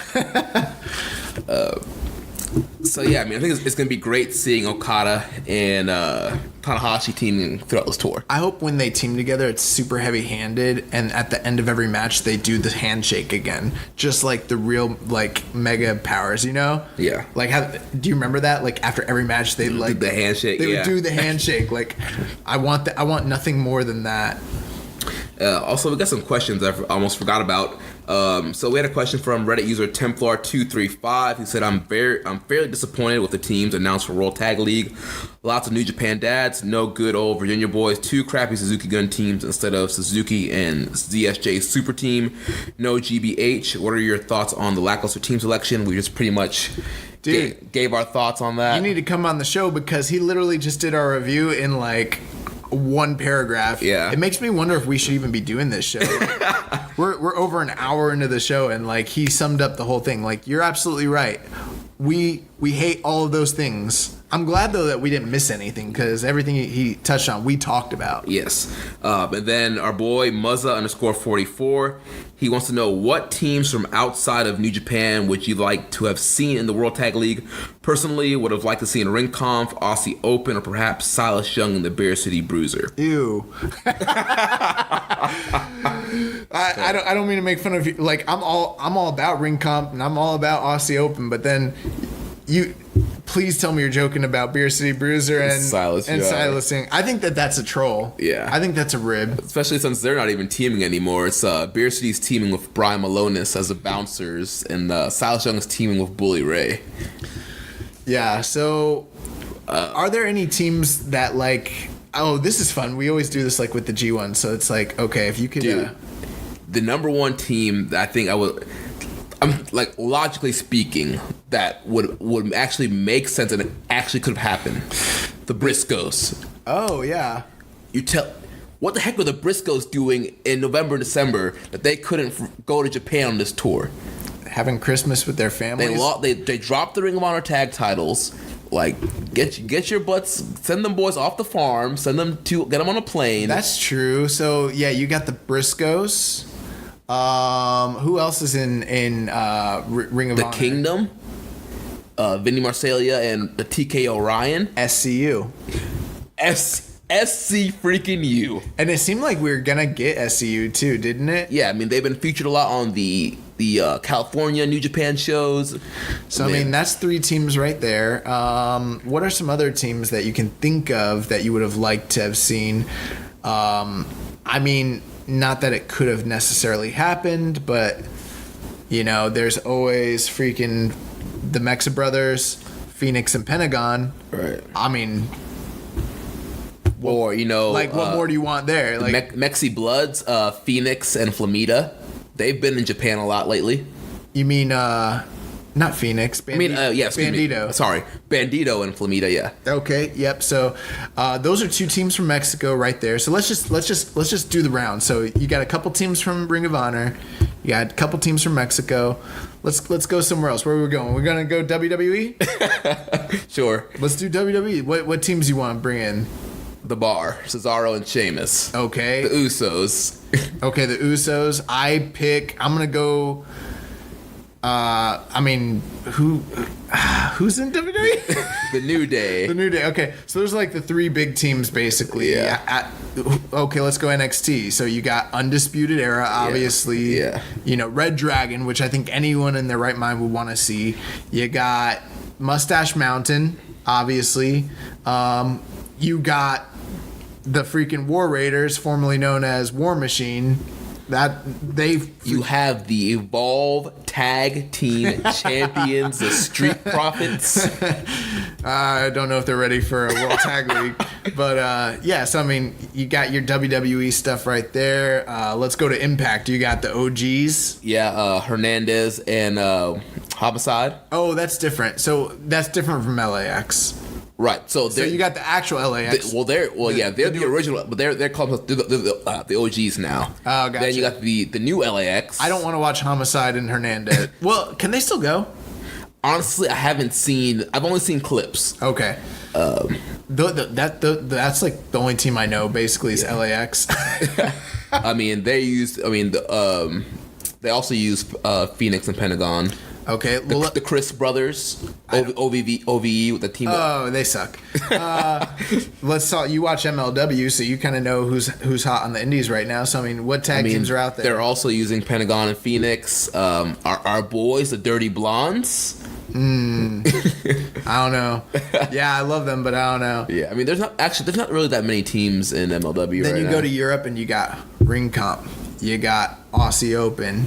You got CCK. I mean, there's a bunch of teams out there. And then, let's go to Japan. And I think I got this side of it. So for me, the freaking Strong BJ, oh my God. If they were... So these are like some teams that I'm like, I don't understand why they can't come into to do a World Tag League. But Strong BJ, the Twin Towers... those are probably like the 2 mega super like well-known teams that I'm just like, Why can't they come in and like, the Twin Towers is Zeus and Bodyguard from All Japan, and then you've got Daisuke Sakamoto, and he teams with Shuji Ishikawa, I believe. But like those two teams are just freaking muscle teams that I'm like, dude, I would love to see them. So I mean, obviously there's a lot of tag teams that are also out one there. that just popped in my mind. PWG guys, the Rascals, Desmond Xavier and Zachary Wentz. Those guys are amazing. Yep, they're great. But I mean, the real problem here is like we're naming all these teams or whatever, but it's like the real problem is the lack of tag teams in New Japan. And so we end up every year doing this tag league, and we end up with these mishmashed teams with teams that aren't going to win. Some of the problems is just like what Templar pointed out. All these guys that teamed together this year, but they didn't get put together for the tournament. So it shows this is indicative of the problem that's in New Japan with their tag team wrestling in general. You know what I mean? Mm-hmm. Now, how excited could I possibly be for a World Tag League with this lineup when I just got a single block tournament last month with talent that was on paper infinitely better, with matchups that were way sexier than this, and I got 3-star special, literally like a flat line. Gentleman 3. The Gentleman 3.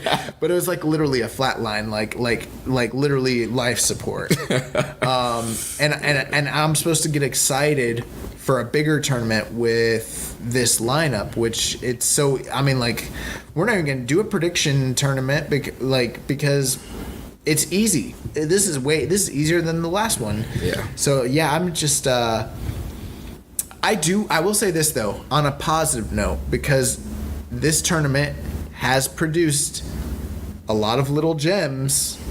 I do think that there's going to be some really good matches. Yeah. Whereas in the last tournament, I thought there was going to be phenomenal matches, and there just wasn't. I actually think that this tournament will wind, even though this tournament's going to have lower lows. Looking at you and Suzuki and Iizuka, it's going to have high highs. Yeah. There are going to, I mean, nothing like match of the year contender worthy, but there's going to be 4 to 4.5 star matches on this tournament. Yep. Trust me. And then we got a question from our boy Rich. He wants to know, do you guys care at all that Kenny Omega isn't on a tour again? So Kenny is not on this World Tag League tour. I don't know. Do you care? So I'm kind of on both sides of the fence. One side, I mean, I'm a big Kenny Omega fan. I enjoy seeing him wrestle. And I that would be another thing that could have helped us got through this tour was, building up Kenny Omega and Tanahashi. But on the other hand, it's like, I kind of get not having Kenny on the tour. It's like, how many times are we going to have him and Tanahashi in a multi-man match? It's just like, I kind of like keeping them apart and having Wrestle Kingdom being that first big time they, get in the ring with each other. Yeah, so I mean, I have some stuff to say about it. He's the IWGP champion. He should be on the tour. He just should be. It's bullcrap at this point that like he keeps missing tours, but he's the IWGP champion. And I know that he's given a spiel before about growing the brand, but I don't think that his extracurriculars are actually building the brand. They're building the Kenny Omega brand. They're building the Elite brand. But they're really not helping New Japan, honestly. So it's kind of bullcrap. At the same time, I don't really miss him. Right. Is him being in a multi-man match, Oh, I think it's important. It's important, but is it really going to make or break this tour? Yeah, it's pretty important, actually. Let's look at it this way. Naito and Okada wrestled a bunch of times last year on the tour. We saw, a couple of them because they were shot at Korakuen. Yeah. They're not going to be airing every single let's say hypothetically he does tag matches the whole tour against Tanahashi. They're not going to air all that on New Japan World. What that's going to do, it's going to help them learn one another. Not that they need it, but another thing it's going to do is build these are preview matches, preview for their main event. It's going to build anticipation for the show. That's how business is done over there. And I'm not saying anything that Kenny doesn't know or that Tanahashi doesn't know, but to say, like, would it help? Absolutely it would help. There's no way that it would not help the numbers for the Tokyo Dome show. You know what it does do? It does hurt. I don't know how much it hurts, and I'm not saying that they're not going to do a number or whatever, but there's no way it doesn't. There's no way it helps. Him not being there does not help New Japan. Bottom line, does it make a big enough difference to where it's like, oh, whatever? Like, probably not. But I don't think you get to be the champion if you don't show up. Like, especially since the other champions, they freaking show up. And sounds like another promotion. Yeah. And so, yeah, I think that it does. Now, the other problem is that, like, I don't really care. It's not like because we're faced with the situation right now and the question from Rich. I'm just calling it like I see it.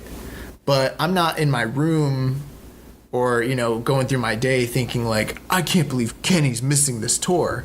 I really don't care that Kenny's not on the tour, and that's a problem.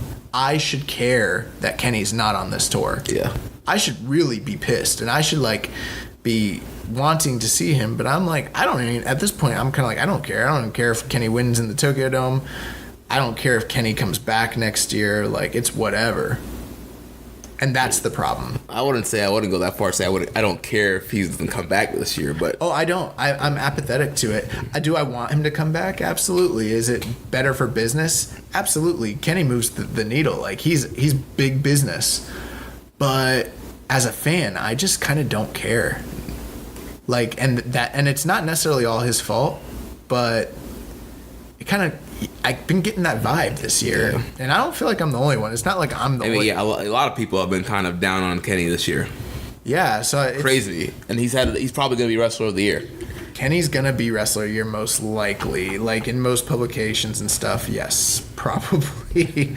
and I'm also kind of like, if Kenny left, I wouldn't. It's whatever. All right, so let's wrap up this World Tag League talk. So the shows start airing live on New Japan World. November 17th. The first two shows and the last shows on the tour will have English commentary. You can find a listing of matches on New Japan's website.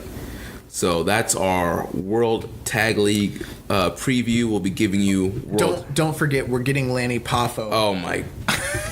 That's another thing that makes this tour rough. We're getting Lanny Poffo on this tour. Do we know, like, how many of these nights are in English or anything like that? Yeah, the first two English and the last four shows. Okay, so 6 nights. How many nights is it? I don't have I know it starts the 17th and it ends December 9th, but I know there'll be breaks in between some of that. Man, we're getting a lot of matches. How many teams are there? 14. Was there that many for the Junior Tag League? No, it was 12. 12, yeah. So we're getting more.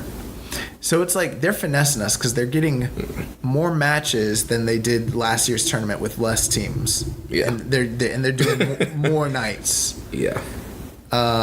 Cool, man. Cool. It's gonna be great. Finessing out here. Yeah. All right, before we jump into the news, we need to announce the Wrestler of the Month and Match of the Month for October. So the Match of the Month for October that we both agreed on was the controversial triple threat match between Cody, Kota Ibushi, and Kenny Omega for the IWGP Championship from King of Pro Wrestling. Absolutely. So, in the month of October, I'll just be honest, there wasn't a lot of stiff competition.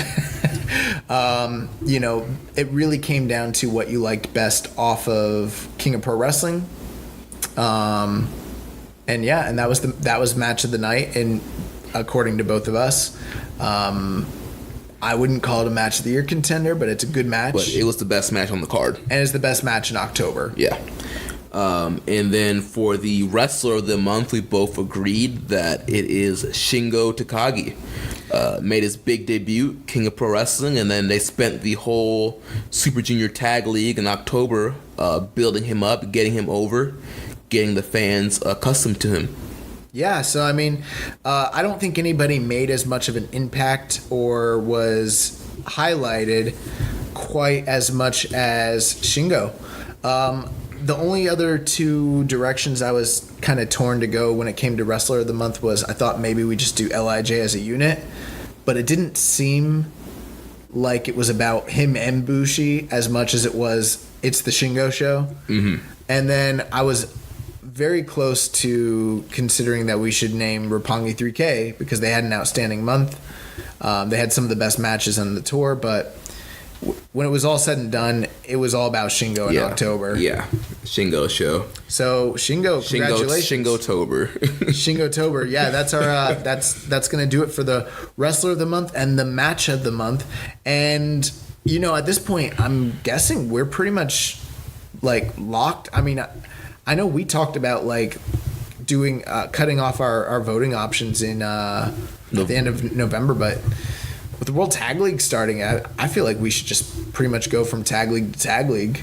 Yeah, and drop the awards sometime, probably next week or the week after. We pretty much got the awards locked up. There's a couple categories that me and Jeremy are going to have to fight each other about and kind of lock down. But, I mean, we pretty much have our awards. Right. This will be our second annual Keeping It Strong Style year in awards. Yeah, and it's crazy. Like, with how much the show's grown, like, last year, we had quite a bit of fan interaction, but, like, and we were, like, blown away. But the amount of votes we got was, like, it's not even close to how many people listen to the show now. Yeah. Which is like crazy. So I'm expecting a lot of votes this year. Yeah. So we're gonna be dropping our what is it? It's a Google Doc. Yeah, it'll be one of the Google forms, similar to like the contests that we've done. It'll be a Google form. You can vote. We want you guys to share that. If you guys run wrestling groups or wrestling pages. If you have a way to sticky it, or if you have a way to share it, or you know what I mean. I don't know what the terms are out there, but we want people involved and invest in this. And I think we're gonna even have like ways where people can get more connected to the show through the voting as well, or something of that nature. So, but I'm very, very excited. Like award season is one of the most exciting times of the year for us, and I'm looking forward to the preview show. I'm looking forward to the actual awards. Yeah. Our 1 year anniversary is literally a couple weeks away. Yeah, we are less than a month away. And Wrestle Kingdom is coming up. Yes. So it's a beautiful time. Yeah, it's going to be awesome. All right, so let's jump into the news. So there have been reports going around of WWE reportedly making offers to a lot of New Japan stars, including Tetsuya Naito. And this comes from the Wrestling Observer. In an interview with Tokyo Sports, he said that he received an offer from WWE after the Dominion show in June. Naito says, "I didn't even give it thought. The New Japan ring is already the world's #1 stage. The fans know this. That's why I think we should focus on our home crowd before looking internationally." Naito would be one of the 3, at least, Japanese top guys that were sent feelers from WWE. The other 2 that we're aware of didn't turn the offers down without thought, although one would be a huge surprise and the other would be a great worker who I didn't see flourishing in the WWE system, but also probably wouldn't have any reservations about moving to the US like many of the Japanese might. Huh. Who do you think? Who's that? That's Dave? Yes, that was from Dave Meltzer, the Wrestling Observer newsletter. A great Japanese worker who would not flourish in WWE. Who do you think they're talking about? I don't know. Ishii? That's exactly who I think. That is exactly. I'm like, oh my god, can you imagine Ishii like coming to WWE? Like, would it either be the most awesome thing? No, it wouldn't be awesome, but in a way, like the matchups, the dream matches could either be awesome or be the most off, and it'd probably be the most awful thing. But like, yeah, I've said it for years, but like a motivated Brock Lesnar and Tomohiro Ishii with no regard for like Brock's safety or health is like my dream match. Like I'm here for that match all day. We got a question from Reddit user Maserati. He said, I heard some rumors that New Japan is offering big money to current WWE stars to come over. Is there any truth to that? I mean, Naito has come out and said that he was sent an offer. So, I mean, that makes me believe that there were other guys that were sent offers. It's absolutely true. We've corroborated the story. We know it to be 100% fact. And WWE is throwing out 10-figure salaries to these guys. No, we have no idea what is or what isn't true. I do think it's interesting that they wanted Naito right off the heels of the Jericho match. Yeah.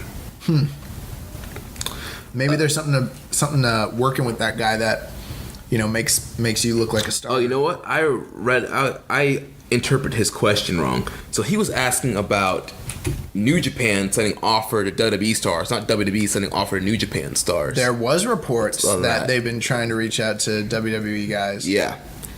So again, I don't think that no wrestler has come out like Naito has come out on the New Japan side, but I'm sure with the way WWE has been just swallowing up talent the last couple of years that they have made offers. And so his follow-up question is, who is most likely willing to come over, and who would you guys want to recruit? What factions would they join? So what WWE guys would we want to bring to New Japan? Cena.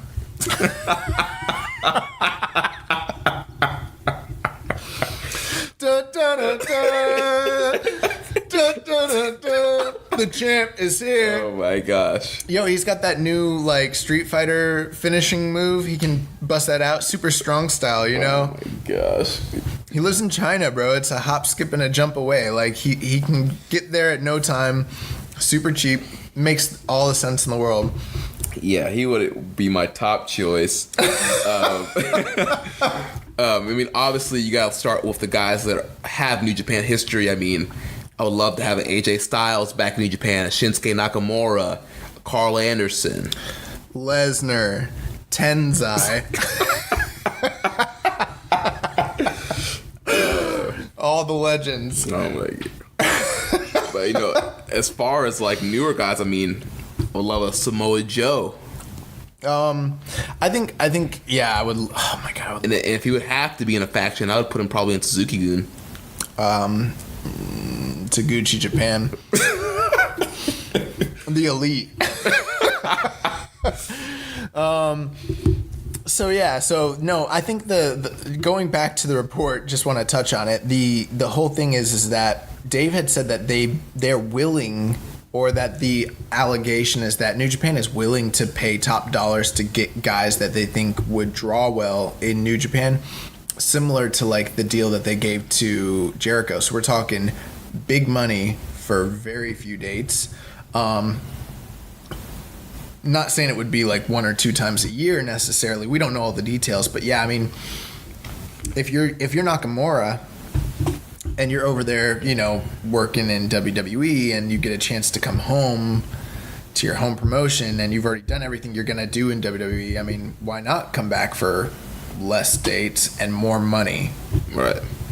If it's comparable to what you're making or more, who knows, possibly. So, and I've wanted Shinsuke to come back so bad. I don't know that he ever will, but I mean, Devitt is another guy. Oh yeah, Balor, yeah. Devitt's another guy I could see potentially, but I don't know how much money they're making over there.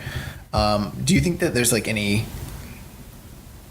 anyone Jericho-esque, like a big name who they could entice to come over, who's kind of like done with the company, an older guy? Not really. I feel a lot of those guys in like Jericho's class are kind of like WWE like homers, like super loyal to. Like they wouldn't bring over like say a Randy Orton, right? Right. I can't see that Randy Orton. Mark Henry, a Big Show. Maybe they could get Batista. I mean, they could throw feelers out to him, but there's rumors of him working WrestleMania this year, and then he's talked about wanting to finish up with WWE. So, yeah, I don't know who they'd be trying to bring over. I would have to imagine it's probably People that worked with him Bill before. Goldberg. I mean, there were rumors in the past about them trying to. Oh, they tried to get Bill. Yeah. You think they'd try to get Hogan? I don't know if they even understand like what Hogan's been going through over here in the States. Oh my God, this is a funny question. Like, this question's way funnier than it was ever intended to be when it was asked. Like, it's such a like an actual good question, and like I'm just making a mockery out of it. But yeah. So that's the news. That's the news. That's gonna do it for Keeping It Strong Style. You guys can follow us. No. But yeah, any serious answers? I gave you my serious answers. Who? Probably probably the former New Japan talent that's over there. Yeah, but yeah, non-New Japan guys, I would think like Samoa Joe. I mean Keith Lee, pretty much anybody in NXT right now. Matt Riddle. I think the deal is they're not looking for top talent like say a Matt Riddle necessarily.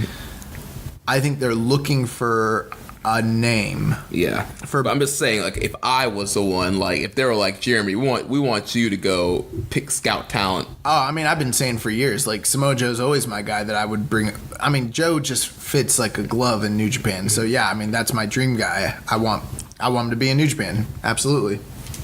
And then his last question is, who's Yoshihashi of WWE? This is actually something that we have been trying to figure out for a long time now. The majority of this year, me, you, and Rich have been asking ourselves, who is the Yoshihashi of WWE? And I believe there was, at one point, we came up to an answer, but I do not remember who we said was the Yoshihashi of WWE. Dude, I don't know. Christian? I don't know. Maybe Ziggler? Ryder? No, they've never gotten behind him. No, Ziggler's the Goto. Right. I forget now. It's got to be like somebody that like they push, but not really in that like they're not actually behind, but they sort of are. Maybe Brian. Bro, with his booking this past year, I mean, it could be. Yeah. Maybe. I literally don't know. Yeah, maybe Rich can hit us up and he'll remind us on who that was. I don't even watch that company. Like, I literally struggled to remember what tag teams are over there. I have no idea. Yeah. I'll have to hit up Rich and see if we can remember who that was. But that was literally a question we were debating at the beginning of this year. So moving back on to the news, we have some news on JR and his he has some contract issues.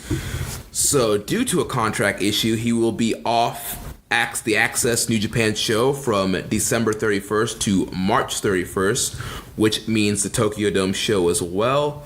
So the basic gist is in 2017, when WWE was doing everything to try and stop the ITV launch of World of Sport, WWE made a huge offer to Jim Ross to return and do special events.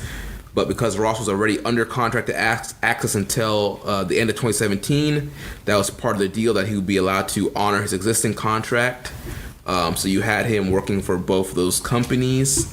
And, Ross ended up doing like the Mae Young Classic in the UK tournament. He was originally announced as a host of the UK show, which was long delayed. Then this year they ended up not using him for either the Mae Young Classic or the UK show. Another notable sign that he wasn't invited to the 1000th episode of SmackDown, while Jerry Lawler was.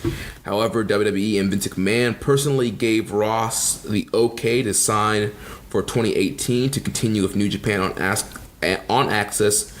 So he was able to sign a 1-year deal. As noted earlier, things changed when Ross was offered a spot as analyst for Quintet, which we mentioned earlier this year on this show, which is Sakuraba's submission tournament on UFC Fight Pass. His Survivor Series MMA promotion. Yeah, and WWE would not allow him to do it. And then, likely to do with the MSG sellout, WWE wouldn't allow him to sign a new deal with Access. So his WWE contract expires on March 31st. Right now, the belief is that he will then sign a new deal with Access when he's legally able to be a free agent. Although it's quite possible that WWE will make him a big offer to try and keep him. So, yeah, that's the update on JR, on his contract status. Yeah, and I also heard that there's a chance that they're about to be done with Josh Barnett as well. Yeah, I did hear that too, yeah. So I mean, I don't know what's going to happen going forward as far as Axis is concerned and with Jim Ross. I mean, from what I'm understanding and basically what you said, he is re-signed for next year. Is that correct? Well, they originally said they could, but then they took that back. So he has to wait until March 31st to sign again. So there's a chance he might come back, but it's kind of up in the air. I mean, I don't know. At this point, like, to me, it just makes the most sense. Like, so he was able to resign for 2018, is what this story was saying. But so he wasn't able to resign for 2019. Well, it sounds like he might be because WWE doesn't seem to be using him. Right, but he's still in a contract with them until March 31st. Right, yeah. But it doesn't sound like they're going to try to renew him or anything like that, unless they're just going to be petty about it. Right, well. That's their style. Yeah. But I don't know, man. I just don't know why you just don't go with Kevin Kelly. Right, I mean, Kevin Kelly, Rocky Romero, I mean. I literally don't know why they don't just take what they... Put on New Japan World, put it on Access. Yeah. That would make their lives so much easier, wouldn't it? It's cheaper, it's easier. They don't have to. It's called live, so it's going to be better quality than doing it in a studio. Yeah. I mean, I've enjoyed, for what it's worth, I've enjoyed what Jim Ross and Josh Barnett have done in the studio, and I enjoyed what Morrow and Josh Barnett did, but it just doesn't really make sense. And you want to acclimate people to this product. And it just doesn't make sense when, like, you tune into, if you watch on Access and then all of a sudden you got Kevin Kelly and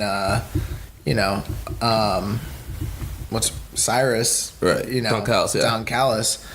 It would just be easier for, I mean, because let's face it, New Japan's still niche, and you still want to draw casual fans, and it's easier to do that when you have consistent, people calling the action. It just makes more sense. Yeah. So, yeah, we'll keep you updated on JR and what's going to happen with the Access commentary team. Next, The Elite. They were on Talk is Jericho, which was recorded on the Jericho Cruise. And pretty much the main point of this interview, these guys said that they are no longer a part of the Bullet Club, that they are officially the Elite, and that is the Young Bucks, Kenny Omega, Hangman Page, Cody, and Marty Scurll. They are, we've talked about in the news about how the last set of Bullet Club shirts with their logos are being sold right now in Hot Topic and Pro Wrestling Tees. So yeah, and then Ring of Honor this weekend was the first set of shows after the announcement, and there was no announcement of them being Bullet Club. There was no Bullet Club logo, no mention of pretty much of Bullet Club whatsoever. Just them being referred to the Elite. Also in that interview, they mentioned making $0 on shirts that have the Bullet Club logo on them. Yeah. So I mean, this is something that we've kind of covered. And talked about in the past, but I mean, it does. My big question is, what is it leading to? And I mean, it seems like everyone is starting to feel like they're staying, but in what capacity or what role, I don't really know. Right, and we did have a question about that from Reddit user Jai Bryan. He says, I think it's pretty obvious that the Elite aren't going to WWE. If that's the case, what do you think their 2019 storyline will be in New Japan? And that's the thing. Like, I don't think they're going to WWE, but I'm not 100% sure that they're going to be in New Japan or in Ring of Honor in 2019. I mean, besides the Tokyo Dome, I don't know what's going to be in their future. Jericho JR, baby. I don't know. Yeah. I don't know, and I don't have any investment in the Elite right now, and that's not me being like a hipster New Japan fan. Because I am a fan of Cody. I'm a fan of the Bucks. We went to All In for crying out loud. Yeah. You know what I'm saying? I know. And 1 year ago today, we went to that Ring of Honor taping where the Bucks and Kenny and all those Bullet Club guys were there. Man, life is crazy. That was a year ago? Yeah. Jeremy, I need to get my life in order. Stuff is happening like very quickly. Oh my God. But anyways, I mean, I'm a fan of these guys, but they've kind of just been phased out of New Japan storylines. Yeah, so I mean, what investment do I have? I mean, they've totally dropped the ball with the whole Bullet Club Elite versus Bullet Club OG storyline. Oh, it sucks. Yeah. We were gonna, I don't know if I said this in the last episode, but we were definitely gonna do like, for feud of the year, like one of the feuds was gonna be like the OGs versus the Elite. I think it's getting nixed. There's no way that's a feud of the year. It's awful. They crapped the bed with this. They blew it. They really blew it. Like it's something that's New Japan. We talk all the time about how New Japan does such good like long-term storytelling, planting seeds. And everybody, bro, how many times did you see people jump on our thread and be like, be patient, be patient, be patient? Yeah. Since July. Be patient, be patient, be patient. And now no one's talking about it. And hey guys, I almost never call out our fan base or anything like that. So this is not like me being negative on you guys. But I do think that a lot of us felt like, oh, we just got to be patient and wait for the good booking from Gato or, whatever. And it just never happened. And it's because of the awkward position that New Japan is in, because they have to hedge their bets against the Bullet Club for the sake of the company, because they don't know what these guys are doing next year. And so the storyline has basically been hurt by it. And so it literally is like, it does feel like a big portion of our year got wasted focusing on something that didn't pay out. Yeah. So yeah, like, every week in the news, we'll keep you updated on what we hear about the Elite guys.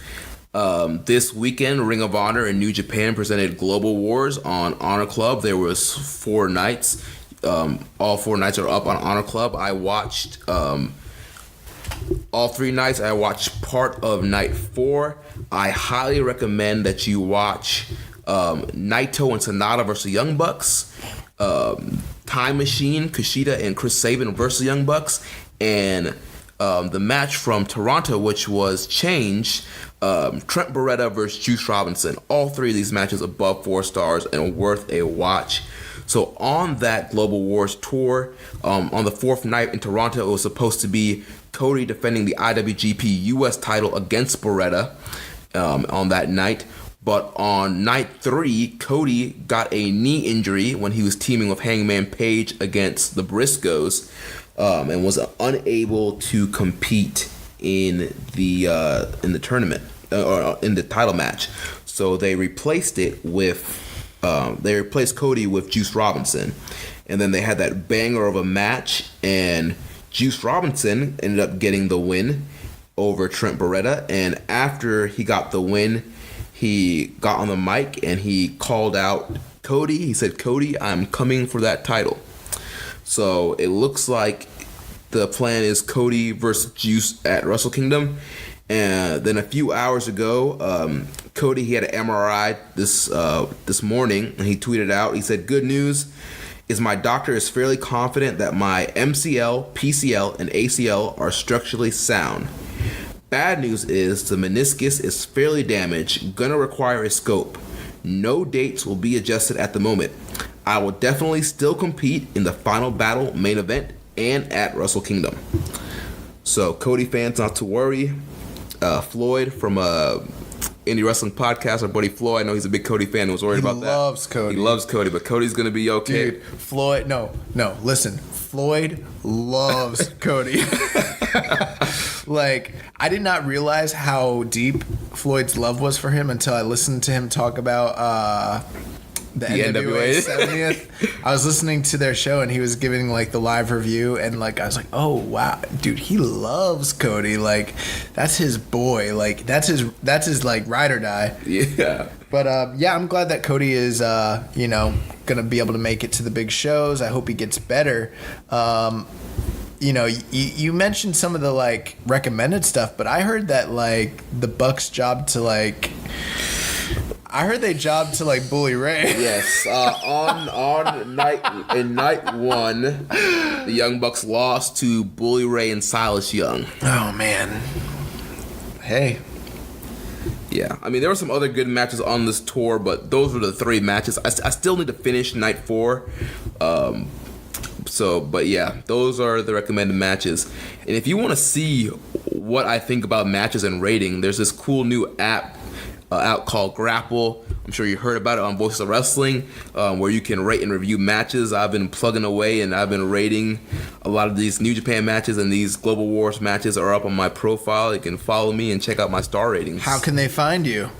You download Grapple. My username is @JeremyLDonovan, like my Twitter account. Follow me, and you'll see all my match ratings. I downloaded that gimmick. I haven't figured it out yet, but I have it. I just I don't know how to find people. Right, the finding people is hard. Like, you have to kind of look through the Grapple users feed thing. I mean, they kind of give you the suggest Joe Lanza and Rich Craich and all those guys. Well, you guys can find me at Youngboy. That's Young BOI. Youngboy. I've rated nothing. So yeah, at this point it would just be a picture of my face, but yeah, if you want to connect and see me rate all the matches correctly that Jeremy rates incorrectly, because Jeremy's a mark. Well, the problem is there's no 6 or 7 stars on their app. Then I'm gonna love this app because it's proper. They need to fix that in the next update. I heard Dave the other day talk about this, and he was like, a lot of the matches that I gave 5 stars are closer to 4 stars now. So I'm like, what the? Okay, so you're telling me that all the 5-star matches are closer to 4, but then you had to give other matches 6 and 7 stars. So basically, you're saying that they're really 7 or 8 stars because the 5-star matches aren't even 5-star matches, and the snozberries taste like snozberries. Oh my gosh. Yeah, that we need something like that. Hey, I love Dave, and I'm not gonna hand wave Dave, but I mean, Cage Match does exist though. This is a cool app, but Cage Match is out there, and I mean, it's pretty consistent. Well, just saying, I don't know. Well, but I haven't been on their rating thing, but I guess check that out too. Also, this past week, Rev Pro, they had their Uprising event in London, where Tomohiro Ishii defeated David Starr to retain the British Heavyweight title. Following that, he was jumped by El Desperado, Tai Chi, Minoru Suzuki, and Zack Sabre Jr. And Zack Sabre said he's invoking his contract to the rematch and wants it at Wrestle Kingdom 13. So it appears official that Ishii and Sabre will be battling for the Rev Pro title at Wrestle Kingdom 13. The rematch of WrestleMania weekend that we were there for. I watched that match again recently. It holds up. It's really, really good. So yeah, I mean, I think it's better than Sabre and A-Kid. Hot take. We'll talk about that a little bit later. But yeah, that's exciting. I heard that I haven't seen it yet, but I heard this angle was done really well. People are excited, and I didn't think we were getting Ishii and Zack Sabre at the Dome, but I'm glad that we are. Yeah, I think that's gonna be fire. Give those guys 15 minutes. I kind of thought they were gonna go him and Suzuki again, just cause. Yeah. I don't know why. I just kind of thought they were gonna do that, but this does kind of make sense though, because if you think about it, in the G1, he made Ishii tap out. Yeah. People that kind of got overlooked, and but I haven't forgot about it. Being an Ishii homer, I'm never gonna forget that. Zack made this man tap out. Yeah. Speaking of title matches that could potentially be happening at Wrestle Kingdom, the current Never Openweight champion Goto has been offering Ibushi a title shot. They're definitely doing that. And this comes from our good buddy Chris Charlton at Raising JP. He said earlier today, Ibushi is still rejecting Goto's invitation to challenge for the Never belt until Goto proves its worth. Goto has said Never represents freedom because you could represent it how you like, but Ibushi doesn't know what that's supposed to mean. So pretty much Ibushi is telling me, show me why I need to challenge for this title. They are going to be facing each other in multi-man matches. They're definitely doing this on the World Tag League Tour. There are some fans that are hopeful that Ibushi will challenge Goto for the belt at the Road to Tokyo Dome show, win the belt, and then Ospreay be healthy in time to challenge Ibushi at the Dome. I don't think that's happening. I don't think that's happening either, not at this point. I think that they were going to find something for Goto to do, but it kind of just worked out the way it works out. Goto's their boy, for better or worse. Like, they're not rolling with Ospreay on this night. I think we'll probably get Ibushi and Ospreay at some later date, you know? Yeah. But, yeah, I mean, I think that this match is going to be a banger. And, you know, I know people can be down on Goto, but, dude, Goto and Ibushi... That's gonna be in the Tokyo Dome for the Never belt. Come on, dude, that's gonna be a strong style freaking oh my god 2019 strong style match of the year candidate. It's gonna be awesome. This weekend, New Japan had its Lions Break Project 1 in California. These matches were not on New Japan World. It didn't air live. It'll probably be on at some point, I would assume. On day 1, they had the American Young Lions, Carl Fredericks and Alex Coughlin. They had a 10-minute draw. There was Taguchi defeating Rocky Romero. David Finlay, for whatever reason, subbing in for Jeff Cobb on this night, defeated Jushin Thunder Liger, and then Hiroki Goto defeated ACH. Then on day 2, ACH defeated the Young Lion Carl Fredericks. Jushin Thunder Liger defeated Clark Connors. Risuke Taguchi and Jeff Cobb defeated Rocky Romero and Hiroki Goto, and Kenny Omega defeated David Finlay. The free match of the week is Death Juice, Juice Robinson and Sami Callihan versus LIJ, Evil and Sonata from the 2017 World Tag League. Big recommend. That match was from the first night? I believe it was, yeah. That was the main event. That's where Death Juice pulled the upset on LIJ. If I remember correctly, it's about 4.25 star match, and it delivers. That's a good match. Part 3 of Shibata's Californian Dreamin' documentary is now up on New Japan World. Also up on New Japan World, there are 3 Rev Pro matches from the October 14th show. Goto vs. Sabre, Kojima vs. Mark Davis, and El Phantasmo vs. Rocky Romero. This past weekend, Northeast Wrestling, they had Kenny Omega versus Rey Fenix. Northeast Wrestling had a nearly $100,000 advance more than a week out, which was be one of the biggest gates for an independent show in history, and easily the biggest gate ever at the Mid-Hudson Civic Center, which used to be a regular WWE stop since the beginning of time. This show aired live on the High Spot streaming network. I heard it was a phenomenal match. Kenny Omega had a very interesting post-match promo. He talked about how there were New Japan officials who were not happy that this match was happening, pretty much because, you know, Rey Fenix is a AAA guy. He's a AAA champion right now, but he does wrestle in CMLL also. But I guess he's more of a AAA guy. So there were New Japan officials that did not want this match to happen, but he went out of his way to make sure this match is happening. As IWGP champion, he wants to wrestle the best wrestlers in the world, and he wanted to make sure that the fans saw this matchup. And he said he doesn't know when New Japan will be back, if New Japan will be back in the Northeast again, but you know, they'll be here for MSG. And so yeah, that was pretty much the gist of his post-match promo. Interesting stuff there. Also, Kenny Omega had another interview this week with the big headline from the interview is pretty much saying that Tanahashi has done 0 for international fans. So, okay. So that feud pretty much being built basically off of interviews, since Kenny is not going to be on the tour. Harold Mai had another interview up on Uprocks, so you can check that out. We have the first group of names announced for the Giant Baba Memorial Show. It's happening February 19th at Sumo Hall, and they are Hiroshi Tanahashi, Kento Miyahara, Marufuji, Jun Akiyama, Daisuke Sekimoto, Great Kojika, Takeo Omuru, Taichi, Kanemaru, and Honma. This week, allegedly, we don't even know if Honma's going to be part of it or not. Yeah. This week, there was a match that started getting passed around on Twitter. A-Kid versus Zack Sabre Jr. from White Wolf Wrestling.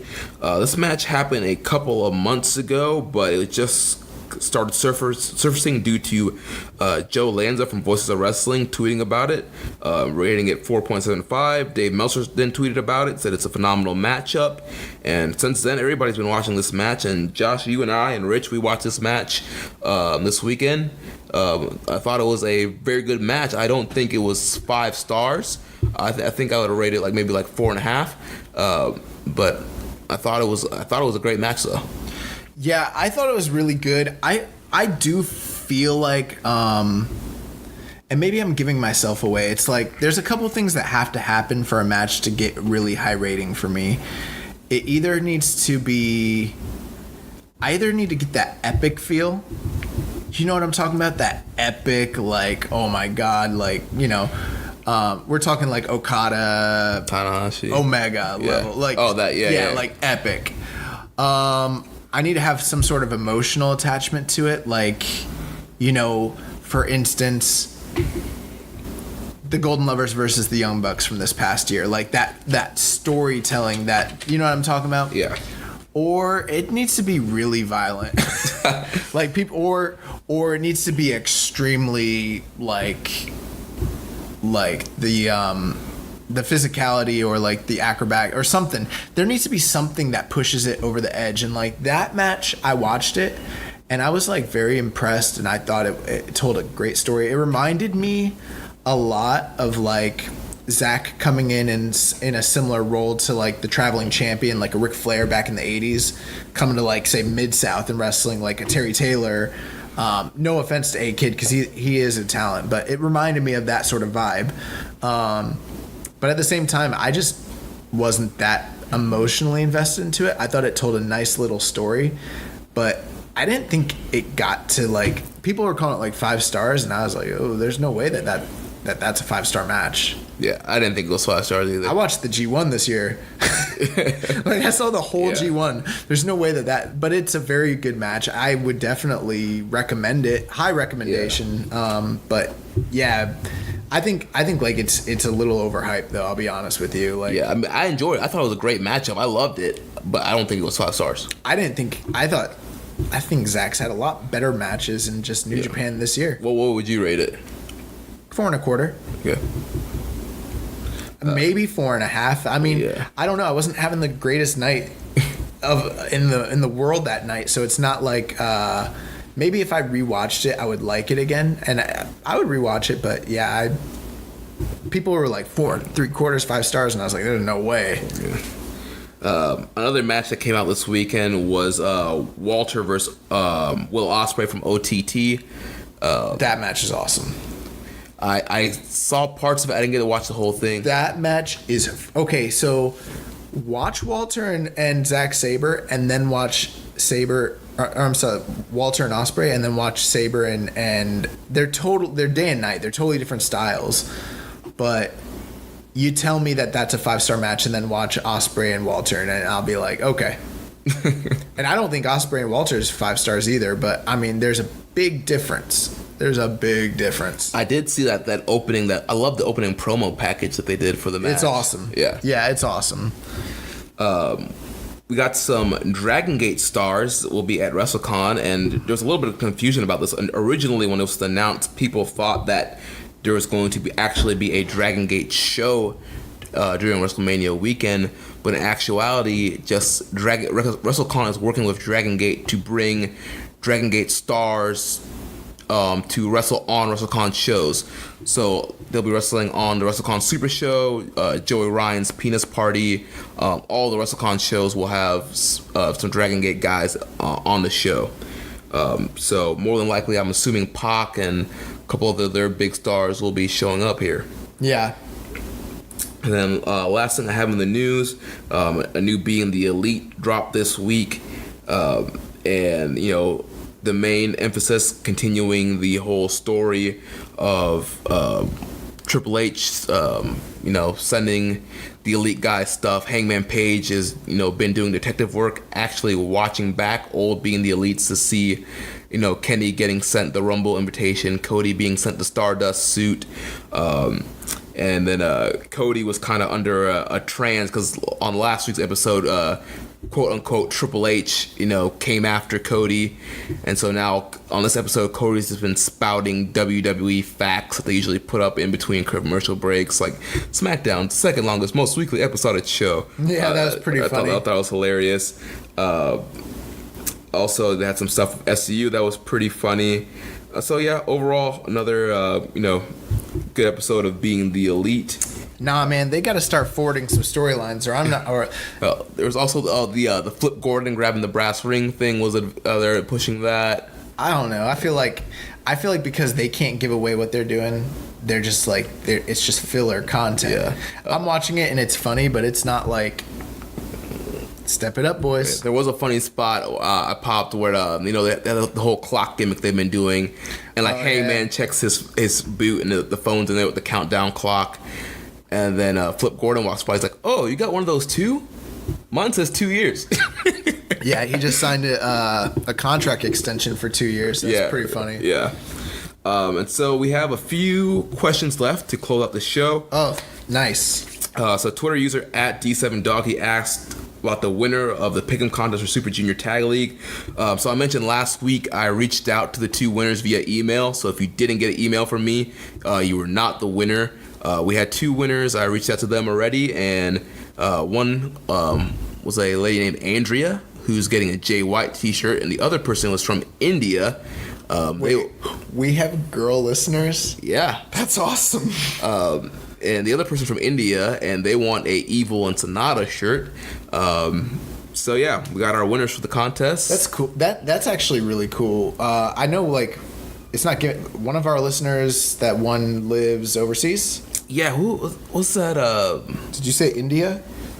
Yeah, the one that won this time was India. But then we have another overseas winner last time for the. Wasn't it New Zealand? Yeah, something like that. Yeah. We had to ship pretty far. Yeah. Or Singapore? I forget now. It was far away. Yeah, for the New Japan Cup contest. I'm glad that our contest winner picked a shirt that's New Japan related. Unlike Kyle Morris, who was on this show last week, he actually won one of our contests a while back when he was not as affiliated with our group.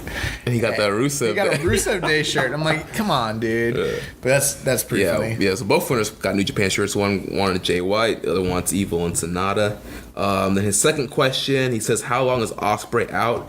I haven't heard an update on Will Ospreay on how long he's going to be out. All I see him is posting super mopey, depressed boy stuff on Twitter, and stuff. But I hope he'll be able to compete, in time, healthily in time for Wrestle Kingdom. But I don't know. Yeah, it is a shame. It's a shame, but. And then Reddit user Lebby91 wants to know, what do you see as the big storyline happening at New Year's Dash? Oh man, I can't predict that. Yeah, I mean. It's way too early for that. I mean, even those nights are usually unpredictable anyway, so it's hard to even guess now, especially now. So I think I'll need to wait a little bit closer to Wrestle Kingdom. I mean, who knows? Maybe Jericho attacks Okada or Tanahashi. I don't know. Jericho takes over Suzuki. Jericho ousts Minoru Suzuki. Jericho Goon. Jarek Y2J Goon. We gotta find a good name for this because this is a great idea. Yeah. Alpha Goon. Man, Chris Jericho. It doesn't work. Yeah. It doesn't work. Jerigoon. Yes, Jerigoon. Jerigoon, baby. Yeah, we get a storyline of the downtrodden and defeated Minoru Suzuki working as a sympathetic babyface going up against his former clan. He has to basically fight his way through all of them to get to Jericho. That's money right there. Yeah, you can fill a whole year with that storyline. And then the perfect question to end the show from Reddit user Dab00G. How big is Despy's dick? As big as Batista's. Great response. I guess is that a new gimmick now? Is that a new thing? You haven't seen like where he posts the photos of himself naked, and then he has he's been posting. He's done it a couple times now where he posts a naked photo of himself, but then he puts Kanemaru's face over his genitals. Oh no, I have not seen this. You've never seen this? No. Oh, it's hilarious. So yeah, he always takes like a naked photo, but then he puts Kanemaru's head, like a cutout of just Kanemaru's head over his genitals. So you can't see anything, but he's clearly naked, and but he's always like still wearing the mask. So it's really weird.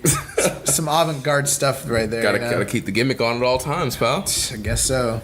Well, that's gonna wrap it up this week. Next week we'll be back with our. You know what? I bet you could probably find an answer to this if you can do like a scale of the actual life size of Kanemaru's head, and then figure out how shrunken that picture is. You could probably get like a scale model and actually find an answer to this. So, Dab 00G. Dab 00G. That's going to be your homework assignment, and you reach out to us this week and let us know what you come up with. Oh man, yeah. Because here at Keepin' It Strong Style, we're not about doing all the work for you. We want you to better yourself. Be the best you that you can be. Oh man! Next week we'll be back with a World Tag League coverage, and you might be. I'm not watching it. So maybe it'll be me and Kyle Boers with World Tag League coverage. Kyle's never coming back to the show. And all the latest news. Make sure you connect with us on social media. On Twitter, the show is at KI Strong Style. I'm at Jeremy L. Donovan. You can follow Social Suplex at Social Suplex. On Facebook, we are facebook.com/Social Suplex. On Reddit, I am the Pro Black Guy. Josh is Keeping It Strong Style. Also on Facebook, you can join us in the Wrestling Squared Circle, facebook.com/group/Wrestling Squared Circle. You can also email me, Jeremy at socialsuplex.com. If you have any questions for the show or want to get involved with Social Suplex, check out all the other shows on the Social Suplex Podcast Network. One Nation Radio, hosted by Rich Latta and James Boyd. The Ricky and Clive Wrestling Show from Scotland. The Outsider's Edge, featuring Rance, Carl, and Kyle. And our podcast dedicated to independent wrestling. Grown Men Watch This Shit, hosted by Jeremy Tate and Chris Bryan. Don't forget to subscribe, leave a rating and review. Until next time, goodbye and good night. Bang. We're going to need to change the thing after the show soon. Thank you for listening to Keepin' It Strong Style. We'll see you next time.